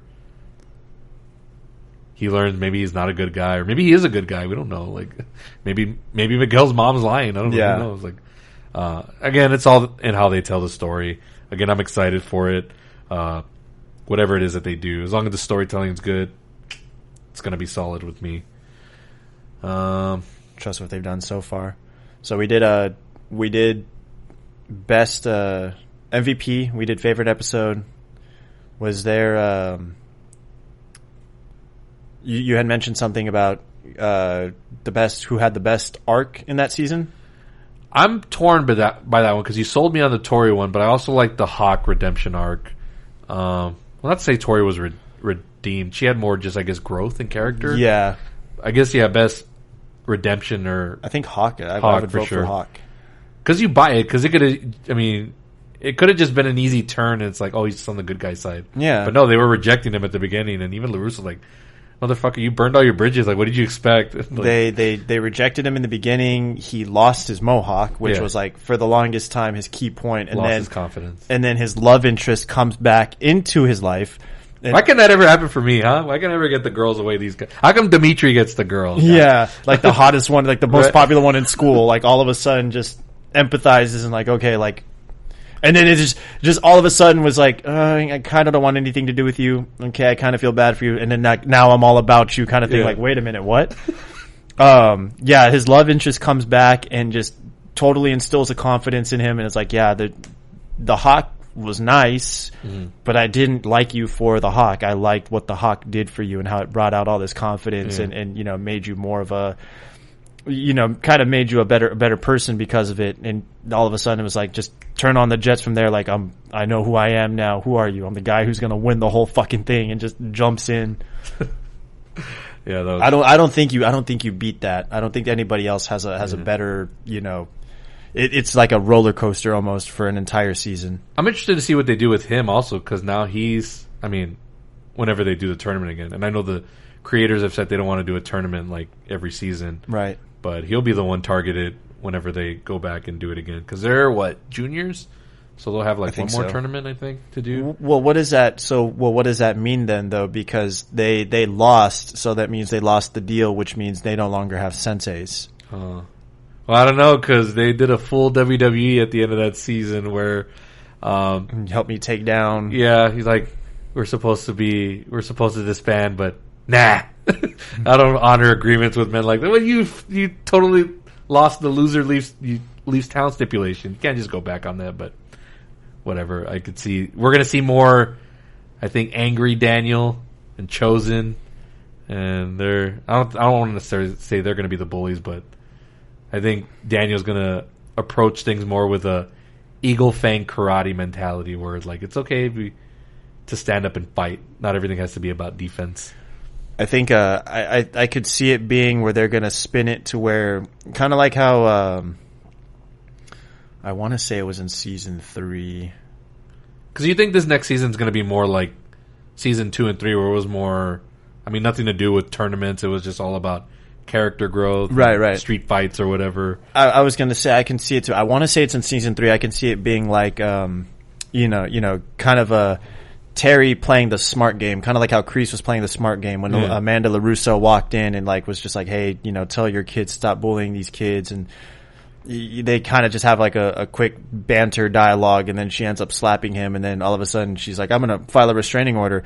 Oh, well, actually there is a restraining order filed against you because you struck a war veteran without cause kind of thing. So I think they can use that to the advantage and have Terry Silver play the smart game, kind of like you had already brought it up, how he said, I already know how to rile you up. Like all I have to do is just get in your head and get you going, and have them two be the initiators of everything. But Terry Silver is not doing anything wrong. Well, we're not doing anything wrong. Like I have the right to this dojo. They're because, being the aggressors. Or you guys lost a bet. You're no longer allowed to teach karate. I have, I paid for these dojos, and I have the right to teach. I'm just so very interested on where they're going to go with it, and the fact that they already have it all like wrapped up. Like they've already filmed it all of season 5. So, because I think they got a head start with the COVID thing, but I'm just curious to see how it's going to all go. Especially now that because the whole thing was the build up to the tournament. Like now that it happened, like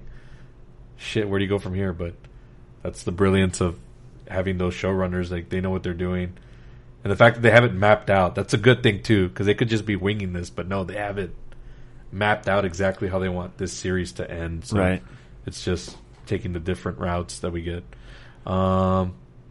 Is there anybody else from the Karate Kid mythos that you would like to see return? Let me see. Like a Jessica Andrews, even though she was kind of like a nothing character. She was just kind of there. Yeah. Although I had a crush on her as a kid, watching her in that and in Teen Witch. I don't know if you've ever heard of that movie. Not as big as a crush as Elizabeth Shue. I think you can't top that. That was like the biggest coup you could get. There's Mike Barnes out there. He's going to factor in at some point. Terry Silver's going to make a call. Hey, he'll probably be like the muscle or whatever.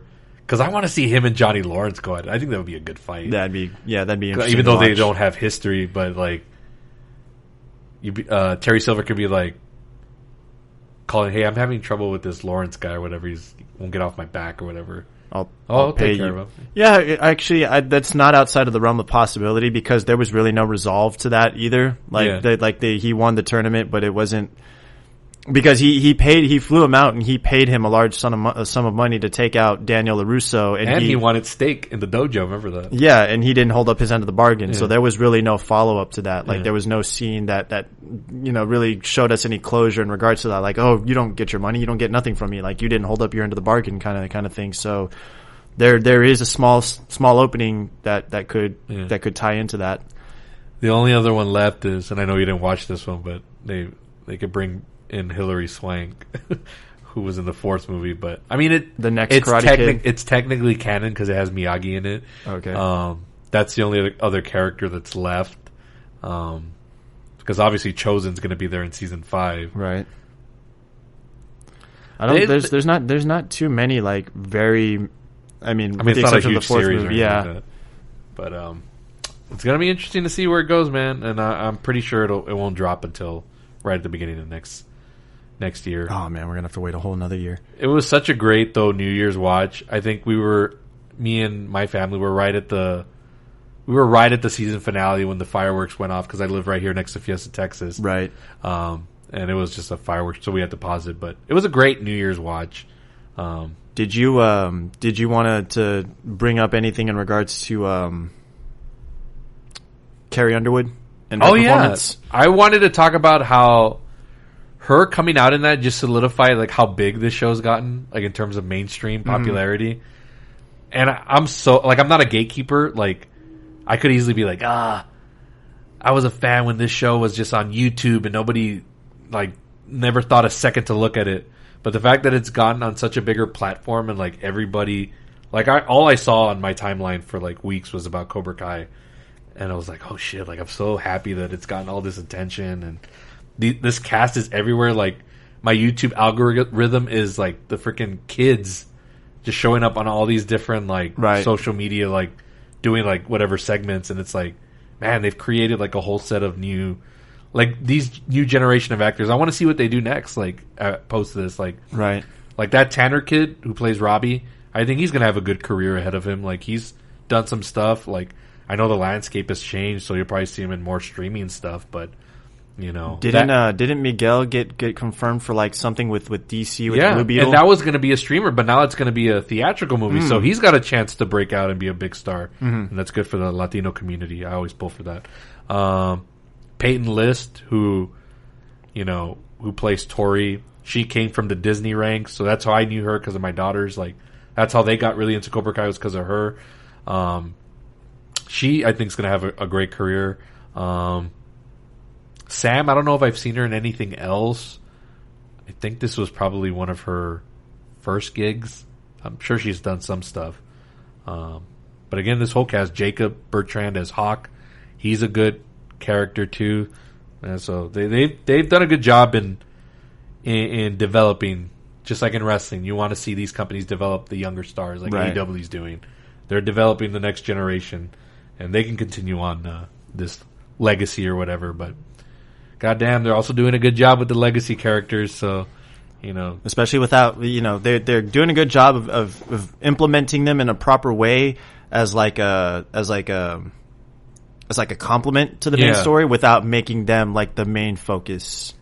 Because really honestly, and I can be honest about this, if you take away the adult characters, like the kids' stories are still just as interesting. Like, I can do without them. Like sometimes, like there'll be a scene with LaRusso and whoever, and I'll be like, "Hey, cut back to like Tori and what's going on with Sam or Robbie. Like, I want to see what's going on in that storyline and more development on that." So on that note, do you want to do a little bit of what we do every now and again with rebooking the territory really quick? Sure. So actually, another question before that. So is there anybody, now that this is growing bigger, it's growing out of what it once was with being a series on YouTube Red, and it's getting more mainstream attention.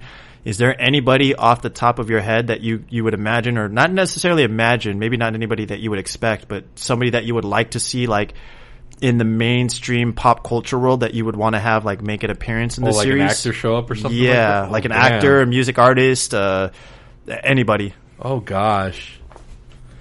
And not necessarily somebody that plays like a major role, just like, it could be somebody that like a Carrie Underwood. She popped in to sing a song. Right. So she played herself, but would you want like that, something else like that, like a cameo as themselves, or like a cameo as a character? I think just so we don't take away too much from what they're already building, because I think if you put in, so for recency bias sake, if you put in like a Tom Holland, right? Right. If you put in Tom Holland as like, let's say Tom Holland is like a new love interest or Cobra something. Kai's next champion or something, like Terry Silver pays big money to get Tom Holland to come join Cobra Kai. Here's this fighter from whatever. Yeah. I think you're now taking away from what this show has been building over the course of many years, and you're just, now the focus is Tom Holland because it's Tom Holland, because he has that star power. Well, for me it would depend. Like if the story's good, then cool, I'm all for it. Like, I'm not going to be like, oh, it's fucking Tom Holland or whatever. But if you're bringing him in and it's just like, oh, it's just him being the same thing that we see in every other whatever version of Spider-Man or whatever, then I'll be sour on it. But I have no reason to doubt these showrunners right now. But then that could also be like a studio Netflix. We want to put Zendaya in there for like whatever reason. Like, then I could be like, oh, whatever. But, like, if we're sticking with the martial arts aspect of it, I mean, I know he played it in the remake, but you can bring in Jackie Chan for something. Like, I don't know, just like, I don't know, hey, I know this guy who can teach us whatever, a lesson for today, or, just a little episode where he pops up. And, see, I could imagine something like that.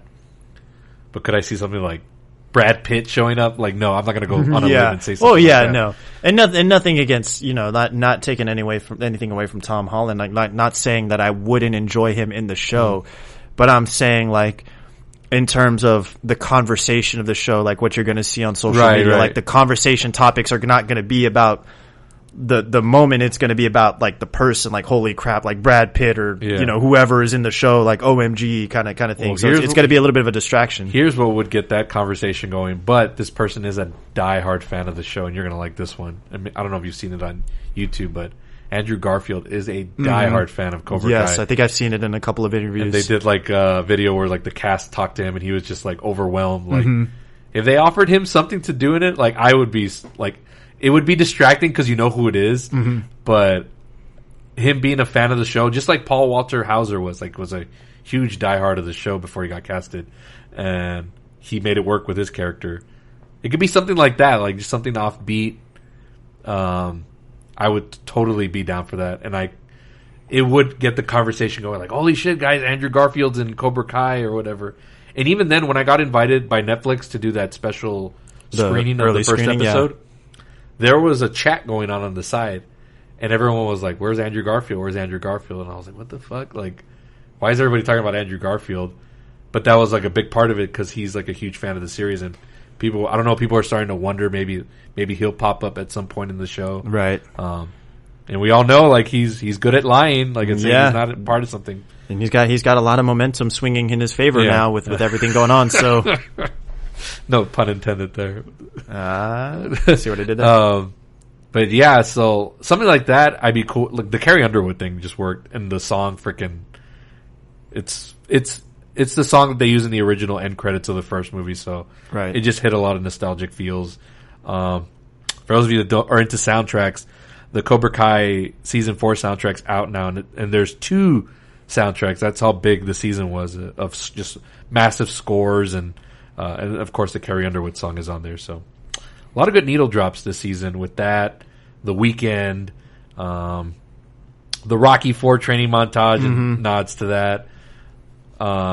They wanted to use, I think, when they were building up LaRusso doing the Eagle Fang karate. Right. They wanted to use AC/DC's Thunderstruck for it. Okay. But they got to use Airborne. But Airborne's a WWE band, so I was used to hearing all those songs. So, and again, these guys, showrunners, I think this is why it's hitting chords with me, is that they're wrestling fans too, so they'll throw in little wrestling nods. That was a big one in season 3 too, with all like the WrestleMania references and everything. Yeah, the Heart Foundation teamed up with. I was like, holy shit! Like this is this is hitting every checkbox for me. And they also wear the shirts too when they introduce who is it? Penis Breath or Penis whatever. You know, they're wearing the WrestleMania shirts and the Ultimate Warrior shirts. So these guys are wrestling fans, and I think they even mentioned Chris Jericho at some point. They do. So a lot of wrestling references. So again, if you're listening to this show and you've never seen Cobra Kai or if you've never seen the Karate Kid movies, take a little dive in. I think you'll enjoy it. It's a nice little nugget of content that is out there, and there's just so much stuff to watch these days. It's hard for me to keep up with anything or what I want to dive into, but I'm so invested in the world of Cobra Kai, and I'm so glad it's in our lives. For as long as it is, I'm going to cherish it. I can go back and rewatch those seasons like nothing, and I'm sure I'll do the same thing when season 5 rolls around, and I'll rewatch all 4 like nothing. Will you probably be doing the same? Absolutely, and I think one of the best things too about because you had brought it up just now, I think one of the best things about the series is if you haven't actually taken the time to watch any of these episodes of the show, it's good for you to go in as a casual watch, because it's not necessarily, there might be some heavy references, hidden references from the original trilogy of movies that you might miss out on if you haven't seen them already, but they do a really good job of covering all of their bases and kind of explain everything in the show, and then you can kind of go back and watch the original trilogy. Because if I'm being honest, that's kind of what it felt like to me, because I had not watched the original trilogy in several years. Yeah, I was going to say, like... So I went in super fresh as if I was watching it for the first time, and I was picking out things like, oh, Cruel Summer, that song, like, it's a big pivotal thing in the show. It's actually in the movie. Like, oh, they're dropping one-liners from the show, but they got it from the movie kind of thing. So, like, if you had not rewatched Karate Kid 3, do you think the season in itself, did a good job of explaining who those characters were that returned and storylines from that movie? I think it did a pretty good job of that. 100%. And I think even like just the reveal at the end of season 3 was good enough to kind of, you know, where you didn't necessarily have to be in tune with the movie. You know, they introduced Terry Silver, and so you kind of get the history of that, and you know, you could easily just go on yourself and do like a quick I don't know, like a Google search or something, and just kind of bring yourself up to speed without having to watch the whole movie. But yeah, definitely they factor in a lot of the third movie into season 4. I guess last question I want to ask you, and it's just a hypothetical, just given that we've gotten a lot of development on these characters, and you kind of like don't want to root against them. Do you see them all teaming up at some point? Like, do you see Robbie joining forces with like Miguel, and Tori joining forces up with, you know, Miyagi-Do, and them battle? They end up being like Eagle Fang, Miyagi-Do, and they battle Cobra Kai and whoever Terry Silver has as his minions. 1,000%. Because again, they're already planting those seeds, and you've brought it up in conversation throughout the episode, throughout our conversation. So like Robbie's already he's already on the fence. Yeah. He's like, I don't trust these guys. At the end of the day, I got to do what's best for me. And Tori too, like at the end of the, you know, after the tournament, when she's walking past that office and Terry Silver's with the referee, like, oh, you know, good job on that no call for the out of bounds thing. Like they'll never know what hit him. The money's going to be in your account. So she's kind of like getting a sense of like, okay, this guy's bad news. So it could get to a point where like kind of how Kreese was doing at the end of season 2, where he started doing his recruiting of like the bullies that forced everybody else out of the dojo, just to kind of redesign, rebuild, reclaim kind of thing. I could imagine, you know, Terry Silver doing one and the same, and like using his money to like buy out like all of these big name fighters and just having them join, especially now that they're franchising different dojos now, you know, having, you know, filling in the studios or filling in the dojos with all of these big name fighters, using his monies and just kind of like weeding out the Robbies and then the Tories.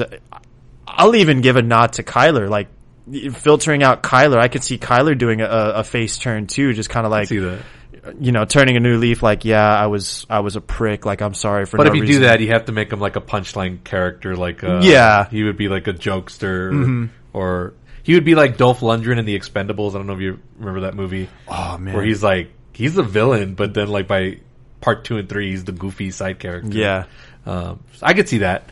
Yeah. Again, I don't want to speculate too much, because these showrunners know what they're doing, and I'm sure whatever story they present to us, like, they've earned the trust of me so far. You know, with 4 seasons in, I don't think they haven't let me down once. So I'm really looking forward to the next season, and that's how you want to feel coming out of a show, right? You don't want to feel like they've done like so much already. Like, what else is there left to do? But they've earned that trust of me. Like, I want to see where they take the story next. Rebooking the territory, because you had mentioned how you could watch this series and it'll focus on like what the adults are doing, like what Johnny, what Daniel, what Amanda, and so on and so forth are doing. But you're thinking to yourself, like, man, put it back to Robbie and Tori, put it back to Miguel, put it back to Hawk, kind of thing. Would it have made? Do you think it would have made more of an impact, less of an impact, or just the same if, let's say, all of season 1 was just all Johnny Lawrence? Because Daniel LaRusso was introduced as like the auto guy, and then like halfway through, when they brought his car to his dealership and then introduced him like within 2 or 3 episodes of season 1. Let's say season 1 was focused all on Johnny and like trying to help Miguel solve his bully problems, and really focusing on teaching him and his friends how to fight. They make it to the tournament. In the tournament, they introduce, you know, Robbie, and Robbie's making his rounds through the tournament. Like, wait, who's this kid? Like, how does he know how to fight? And then the finale introduce Daniel LaRusso as his sensei. That would get a pop. And then they could use season 2 to explain like, oh, Robbie was actually Johnny's trained. son, Yeah. and just kind of have that play out the way that it did. And at the end of season 2, the big reveal being John Kreese.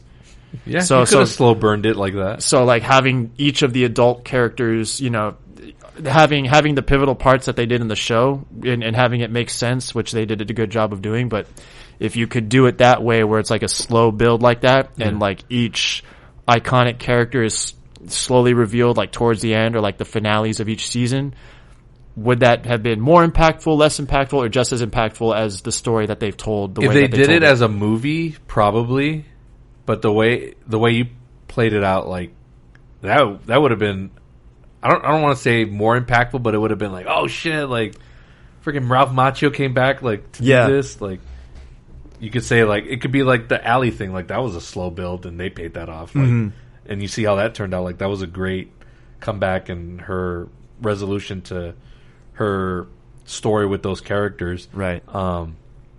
Yeah, I would say it would have a little bit more juice. I wouldn't say more impactful because I think we're still getting the effects either way. But it definitely, if they're going to play this out like a very, very long game, like, yeah, they could have done it that way, and maybe it would have been a little better or just as good. They would have gotten the pops for sure. Oh, yeah. That'd be all. Like, if this thing was originally, like, on Netflix from the start, it would have been like, oh, everyone would be like, oh, shit, Daniel LaRusso's back, or, oh, wow, they got Kreese to come back, and, yeah, I could see that playing out huge online had they gone that route. It's an interesting way to look at it. It's a nice rebooking there. Is there any other way that you would have maybe told it? Would you have told this story any differently, knowing what you know now? Would you have retold the story in a different sense, or revealed anybody else in a different fashion? No, because there's a perfect balance there. Balance is the whole theme of the show. With Johnny, like, you don't want him to be full on like good guy. You want him to kick ass. Like that's right. That's his thing. So having LaRusso blended in early to just really counter that worked perfectly, because it leaves Johnny with that edge, and that he gets to have that underdog mentality now. Because if not, what is he battling in that series if Macchio isn't in that first season? Because that's really his whole thing, right? He's like, fucker, like, he got the better of me in life, and I'm going to show everybody. Like, LaRusso was the kickstart to him, like, right, just getting his life back on track. So it just makes perfect sense for why they introduced LaRusso early. Now, it was brilliant to have him not come in really until the second episode. They did that part really well, because I remember when the first 2 episodes premiered, I saw that on the big screen, and it was like, oh wow, this is all Johnny Lawrence, and then the other episode was really more LaRusso. I was like, wow, that's cool how they really did that. But who knows how it would have panned out if it was just a Johnny story season 1, a LaRusso-centric story season 2, an intertwining of Kreese season 3, and then, I mean, you could have really, like, elongated this whole thing, but it's an interesting way to look at it. But I think it's worked out regardless. Anything else? We've talked a pretty good length about this. I don't think we've left anything out. I don't think I'm missing anything either. I will just say, just for a quick note, but one of the things that worked for me too is I'm just a big sucker for like anything that involves an original story told from the perspective of somebody else. Oh yeah. So like there's I don't know how much of a fan you are in live theater, or if you're familiar with Wicked. Oh, it's told from the point of view of the witch. Wicked Witch. Yeah, so it's like the Wizard of Oz, but in the point of view of the witch. Like I love stuff like that. Yeah. So the fact that we got to see this from again, going back into the original movie where Johnny was the main bad guy, where he was the main antagonist, and then just having a story told again, not necessarily reinventing the wheel. It's still the original storyline, just told from a different perspective. Like I'm all for things like that. Yeah. I'm all for it if it's told right, because there's times where I'm like, why does this character need a point of view? Or like, for example, I've never seen him, but I've also never thought really the relevancy of it. But like Disney's Maleficent, isn't that character a villain in Sleeping Beauty? Yes, Like, and I've never really seen speak it, but me why neither. would I want their point of view or a reason to sympathize? I get it with like somebody like Darth Vader, where you want to see like how he became that, Right. but then also like you watch those movies, like, well, you know what his background is and how he came to be. Mm-hmm. He's not just a menacing threat anymore. He's a full-fledged like sympathetic character. So Right. I don't know. It works, but then like you just got to be careful who you do it with. Like, would I ever want to see? I don't know. Who's a good comic book villain? Like, would I ever want to sympathize with the Joker? No, Well, I never. mean, Joker was like the telling of his. I mean, it's not like a retelling of anything from his point of view. It's more of just his origin story. Mm-hmm. But I mean, crazy enough, people do now begin to empathize why he's so because of that movie. You know, because of Joaquin Phoenix, people start to empathize more with like, oh, this is why Joker is so messed up in the head because you know this is all the stuff that he, according to this movie, this is like his origin, this is what he dealt with, kind of thing. But then you take something like, and they do this very subtly in Marvel, but like Thanos, don't they throw around every once in a while? Well, maybe he was right. Yeah, like, exactly. What? Like and wipe this out guy half the wiped people. No, like you're supposed to hate the guy. Like I don't want any shred of understanding his point of view. Like, no, you're a freaking villain, Right. But the way they did it here in Cobra Kai, like, it worked. Like, Johnny Lawrence is not a cookie cutter like villain. There's depth to him. There's reasoning for the way he is. I think the reason why they get away with it so well is because at the time, like, he's not a Kreese or like a Terry Silver who's a full-fledged adult picking on a bunch of teenagers. Like he himself is a teenager, and that's just the nature of being a teen. Like you don't really know where you are in your life. You're still kind of figuring things out and figuring out who you are. And at the very end, he kind of like, you get that subtle turning of like, hey, you know, good job, congratulations, you've earned it, kind of thing. And in the beginning of the second movie, like, has a falling out with Kreese and his sensei. So I think in that regards, they get away with doing something like that because of those reasons. All right. I think we've done a good amount of talk here on Cobra Kai, which is available, all seasons available on Netflix. And the Karate Kid trilogy, they just released a nice box set, which I bought. It's got all 3 movies on 4K, which I never thought I would see Karate Kid 2 and 3 on 4K. I saw the original on 4K released a couple years back, but it's nice to see these movies get upscaled, and they look incredible, and I will always revisit them because they're just fun movies from my childhood, and the fact that they've continued on this as a series. Like, I guess I want to leave on this note. Well, how do we feel, and I'm talking about in terms of growth as a character, because Rocky is always Rocky, right? Mm-hmm. Like, he's the same good old, like, you know, right. He's been the same guy for almost the movies throughout time. Han Solo changed a little bit throughout his growth. Yeah. But for the most part, he's the same character. Luke Skywalker, a little bit here and there. Indiana Jones, when they brought him back, it's kind of the same character. Is it kind of safe, or I don't know, is it fair to say that Johnny Lawrence maybe is the best developed character as far as like growth and moving forward from where he started? I'm talking about as a pop culture like character, as a pop, like an overall pop, like not in terms of just the realm of the mythology of the Karate Kid and Cobra Kai. Like, shit, like this character is like way different now than what it was.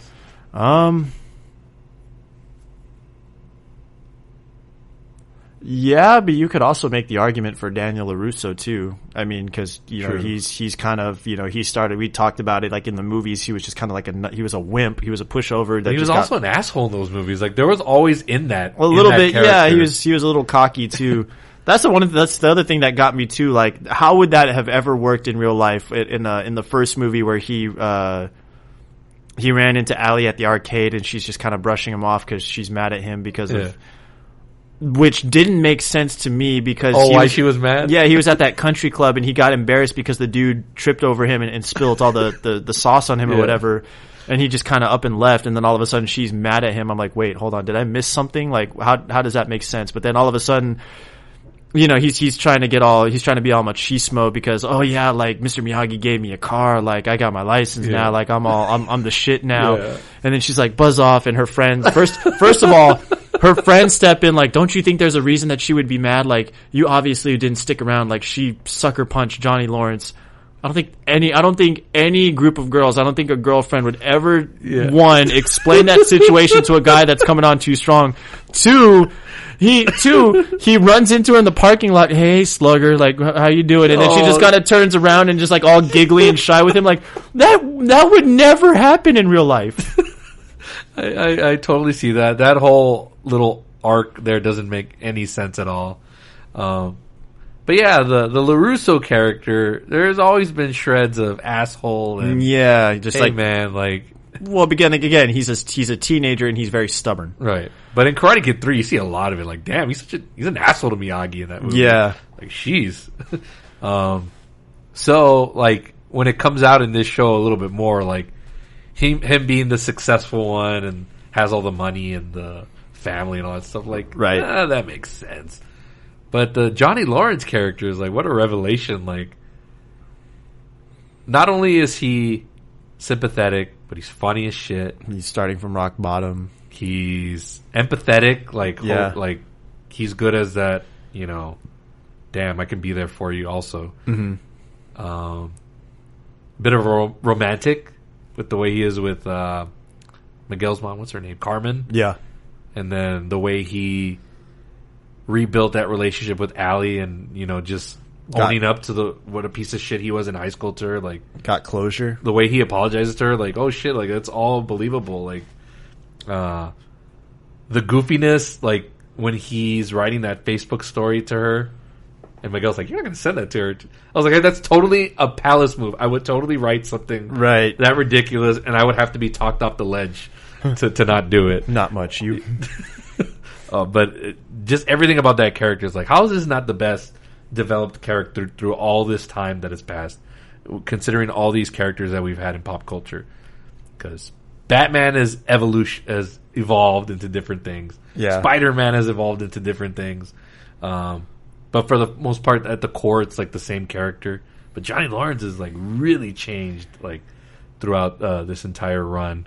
And who knows, there's even like more stuff to come. Like, maybe we saw him kind of reconcile with Robbie at the end of it. Maybe he's going to be like a dad now. Like, right. There's stuff to see there still to come. So I don't know.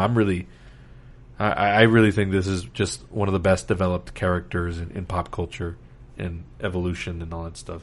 You have an argument there. Sadly, I don't think, and this is just me, I don't see like, obviously Karate Kid is not on the level of like a Star Wars, or right. In terms of how much weight it has and how much cultural and pop culture influence that it has, like a Star Wars or like DC or Marvel has.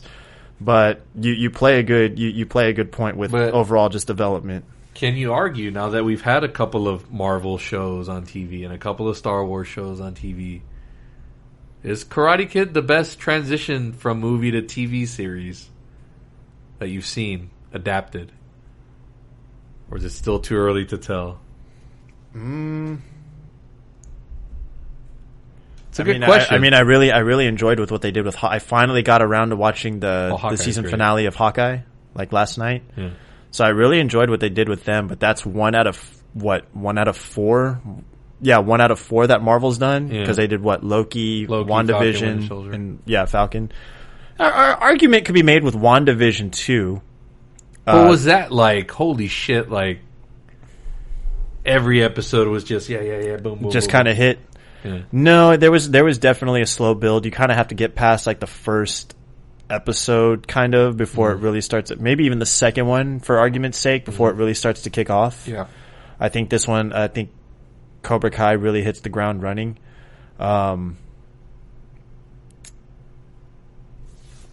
Are you talking like best series, like adaptation from movie to television, or just best spin-off overall?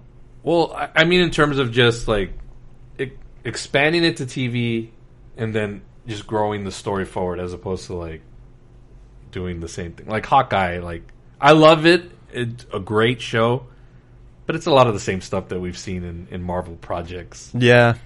But I mean, Cobra Kai at least introduces little nuggets like, oh shit, I hadn't seen that before, or this with this character. You know, just little nuggets to make it different. I don't know. It's a nice little debate. Like Hawkeye, like essentially Hawkeye would have had a better argument against Cobra Kai if Jeremy Renner wasn't as much of a focal point as Haley Steinfeld was. Mm-hmm. Like if you focused more on you know her character. Right. Crap, I can't remember her character's name off the top of my head right now. But if it was Kate more Bishop? Kate Bishop, yeah. If you had focused more on Kate Bishop and then had little just kind of like trickle in, you know, Jeremy Renner in there here and there, or Clinton Barton here and there, you think it would have had a better case against Cobra Kai in that sense if everything was the same except just how much involvement Jeremy Renner had? Well, yes, you can make that argument, but also I came out of that show being like, I can't wait to see wherever she pops up next. Right.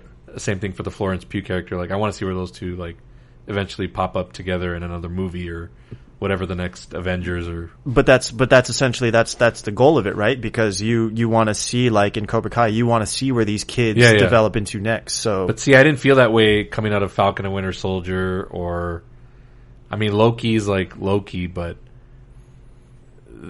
the Hawkeye show did a great job in introducing these new characters of the next generation to move it forward. Because I think the Falcon and Winter Soldier, I think that's kind of like, to a lot of people, like, or I think it's kind of like beaten to a dead horse in the sense of, you know what they're setting up for. Yeah. So it's kind of hard to really like focus in on the show and what that's telling, because you know the direction that they're going to take it. So it kind of causes that little bit of a distraction. Yeah. And you don't really see that much with Cobra Kai, because you don't really know where it's going to go next. Right. And they have, you know, the characters that counterbalance each other, that kind of push and pull, and like, oh, you, at one moment you feel for this character and this character is the antagonist, but then it could, you know, 180 and at the snap of a finger.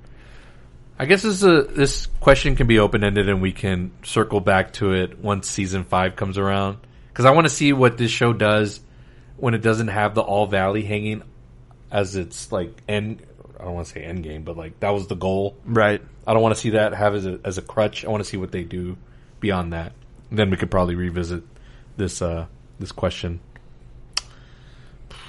So there's actually got to be a stake then.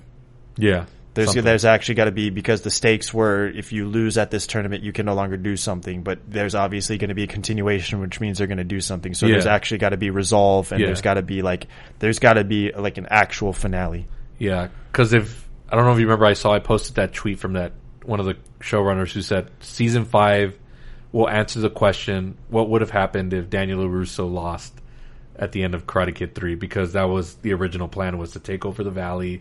Cobra Kai is going to take over the I don't know if it was the whole world or just the whole city. And Reseda, what is it? Reseda and what are they in Los Angeles? Or what part somewhere? What's the richer part of? I guess North LA. I don't know, North Beverly Hills, North California.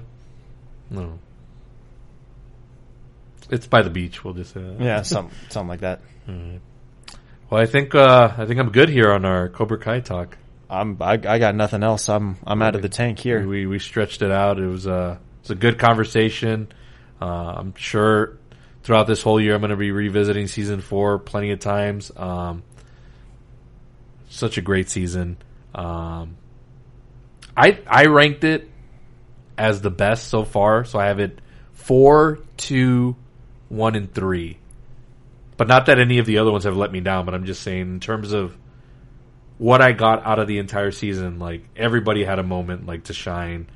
And plus it just, as drama, it just grew more. Season 3, while it's at the very bottom of my rankings, it did have the most satisfying like arc with Allie and them paying that off. Like I really enjoyed that arc. But I still have a soft spot for season 2. Like season 2 was just so good, and the way that it ended was just such a masterwork in how you do a season finale and a cliffhanger. I think with that, I have to venture to disagree, and I'm going to put 2 ahead of 4. Okay, I won't disagree with you on that. I'm still going to keep 1 and 3 in the same spots, but I think I'm going to put 2 and 4 and swap places with them because as much as I do have a lot to take out of season 4, and because season 4 was the only one out of the 4 seasons that had the weekend, so you would think I'd push it up ahead. But you're not a mark. I know I'm not. I'm ashamed of myself. Season 2 it had from start to finish everything, going right, and the continuation of now this kid who was nobody that actually developed fighting skills and rightfully won a tournament is now, the city's champion, or like the champion of the valley, champion of the valley, and starting to bring in new characters and starting to plant seeds and develop characters like Hawk and Dimitri and reintroducing Kreese into the fold, and the continuation of the back and forth between Johnny and Daniel, and again the cliffhanger at the very end, and gosh, even though it's not the weekend, that cover of Cruel Summer, I cannot get over that cover. Such a good song. For sure. So I think that's what did it for me for season 2. I won't argue with you at all. I love season 2 to the max. I guess if I did rank it, it'd be like 1A. It's 1 and then 1A, 1B. 1A, that's fair. So those are top tier, and hopefully it just continues to grow, man. That's all. That's all I ask for. Just good storytelling. That's gonna do it for our conversation here on Cobra Kai. Thanks a lot to Brandon for coming to do this. I really appreciate it, man. It was just so ready to talk about this and put all my thoughts on. I put my little review up on Facebook, but I was really ready to talk about it at full length, and I'm happy. There's a lot to put into it. Yeah, and as always, thank you so much for having me on. It's always a delight to be here, and our conversations can go at great length, but I don't think we've ever had a talk on here that's ever just been dull or have had like brief moments of pauses. It's just fluidity and just bouncing off ideas. So I appreciate you having me on. I appreciate it, and we'll keep in touch as always, and we're gonna go check out some AEW. Finally coming to our town, folks. It's coming in San Antonio finally. We'll be checking that out, and I'm sure we'll continue to discuss at least all things from my point of view, all elite wrestling. I'm kind of done with WWE for now. They aren't cutting it for me. So wrestling wise, you'll probably just hear about AEW for me, but they're hitting all the right notes. Man, we'll see when we have you back on. I released my list of 90s films turned 30 for 1992. I saw that. If you see something there that you want to come back for, there were a few of them that caught my interest. I'm gonna do a rewatch of some of them and see if they still hit, and if I think I can pull something together to have a good fluid conversation about it, I may just hit you up. But cool. I'm gonna throw it out there. I don't think that there's any movie in 1992 that would ever have a good conversation between us as Judgment Day did. Oh yeah, I'm telling you, that episode was so good. I just came back months later and did the season finale, and that was it. Like, I could not follow that up really quickly. Like, it was just a really fun conversation, and it's actually one of my favorite episodes to go back and listen to. Like, it's a great listen, folks. If you're into 90s movies or just movies in general, we did a whole episode on Terminator 2 Judgment Day celebrating its 30th anniversary last year, and you can check back on a lot of episodes that Brandon's been on this podcast. We've done a lot of great episodes together, and we will continue to do so in the future as long as he will accept my invitations. I will gladly always send them out. Always. All right, buddy. Thanks for coming on today. Thank you for having me. So grateful. Once again, thanks to Brandon for coming on to talk Cobra Kai. Man, I can talk about that show forever and ever and ever. I could do a whole season dedicated to Cobra Kai. I could do 100 episodes talking about that show. Seriously, I could. He'll be back on soon. We've got a lot of good stuff coming up this year. That's going to do it for this episode. Thanks for tuning in. I want to give you all quick little updates. The SM Football Marks has been away for a couple of weeks. Some of us have been recovering from illness, and also we've been on the back end of the very, very busy part of our work schedules because we work in the same profession. So we're catching up with our rest and all that stuff. We're finally in a season where we can kind of like dial it back just a bit so we can put more focus into this, especially with deep in the playoffs, so we will have an episode coming up later this week as we discuss all things divisional round. We're getting close to Super Bowl 56, baby. Is Tom Brady going to do it again? He's going to get back to the Super Bowl? I hope so, for my sake, because my Patriots are out. So he's the only thing I got left to root for. Although Joe Burrow, he's winning me over, man. That kid's something special. And also, season 3 of 90s Films Turn 30s coming up. February 14th, the 30th anniversary of Wayne's World. That's how we're going to kick off the season. And I've booked my special guest already for this episode. I'm super excited. They've committed. They've said yes. So I can't wait. It's someone who's never been on the show before. So I'm going to try a lot of that this year. Bring on a lot of new guests. Continue these fun conversations in the pop culture bubble. They're my absolute favorite. It's gonna be a good year. Good year, and a lot of fun stuff coming up. But thanks for tuning in. You can find this podcast on Spotify. Search Palace Off the Top Rope. Hit that follow button. I do share this podcast link through my social media pages on Facebook, Instagram, and Twitter through Podbean.com. Download the app from Podbean. You can listen to the podcast there. If you're an Apple person, subscribe on Apple Podcasts. Search Palace Off the Top Rope. Hit subscribe. Leave me that 5-star review. Got to continue to try to get better. That's what I'm doing, right? I'm just continuing to try to improve this show every single time I put out an episode. And just by you tuning in, that means the world to me. So just leave me that 5 stars so that way I can try to grow this thing. And maybe I'm going to try my hardest to try to see how I can find a way to interview like celebrities or somewhat like something. I gotta come up with a big interview this year. So I'm going to push hard for that as I continue to evolve this show. But thank you for tuning in. I'll be back later this week with the SM Football Marks with Abraham Trevino, so stay tuned for that, and have a good night. God bless you.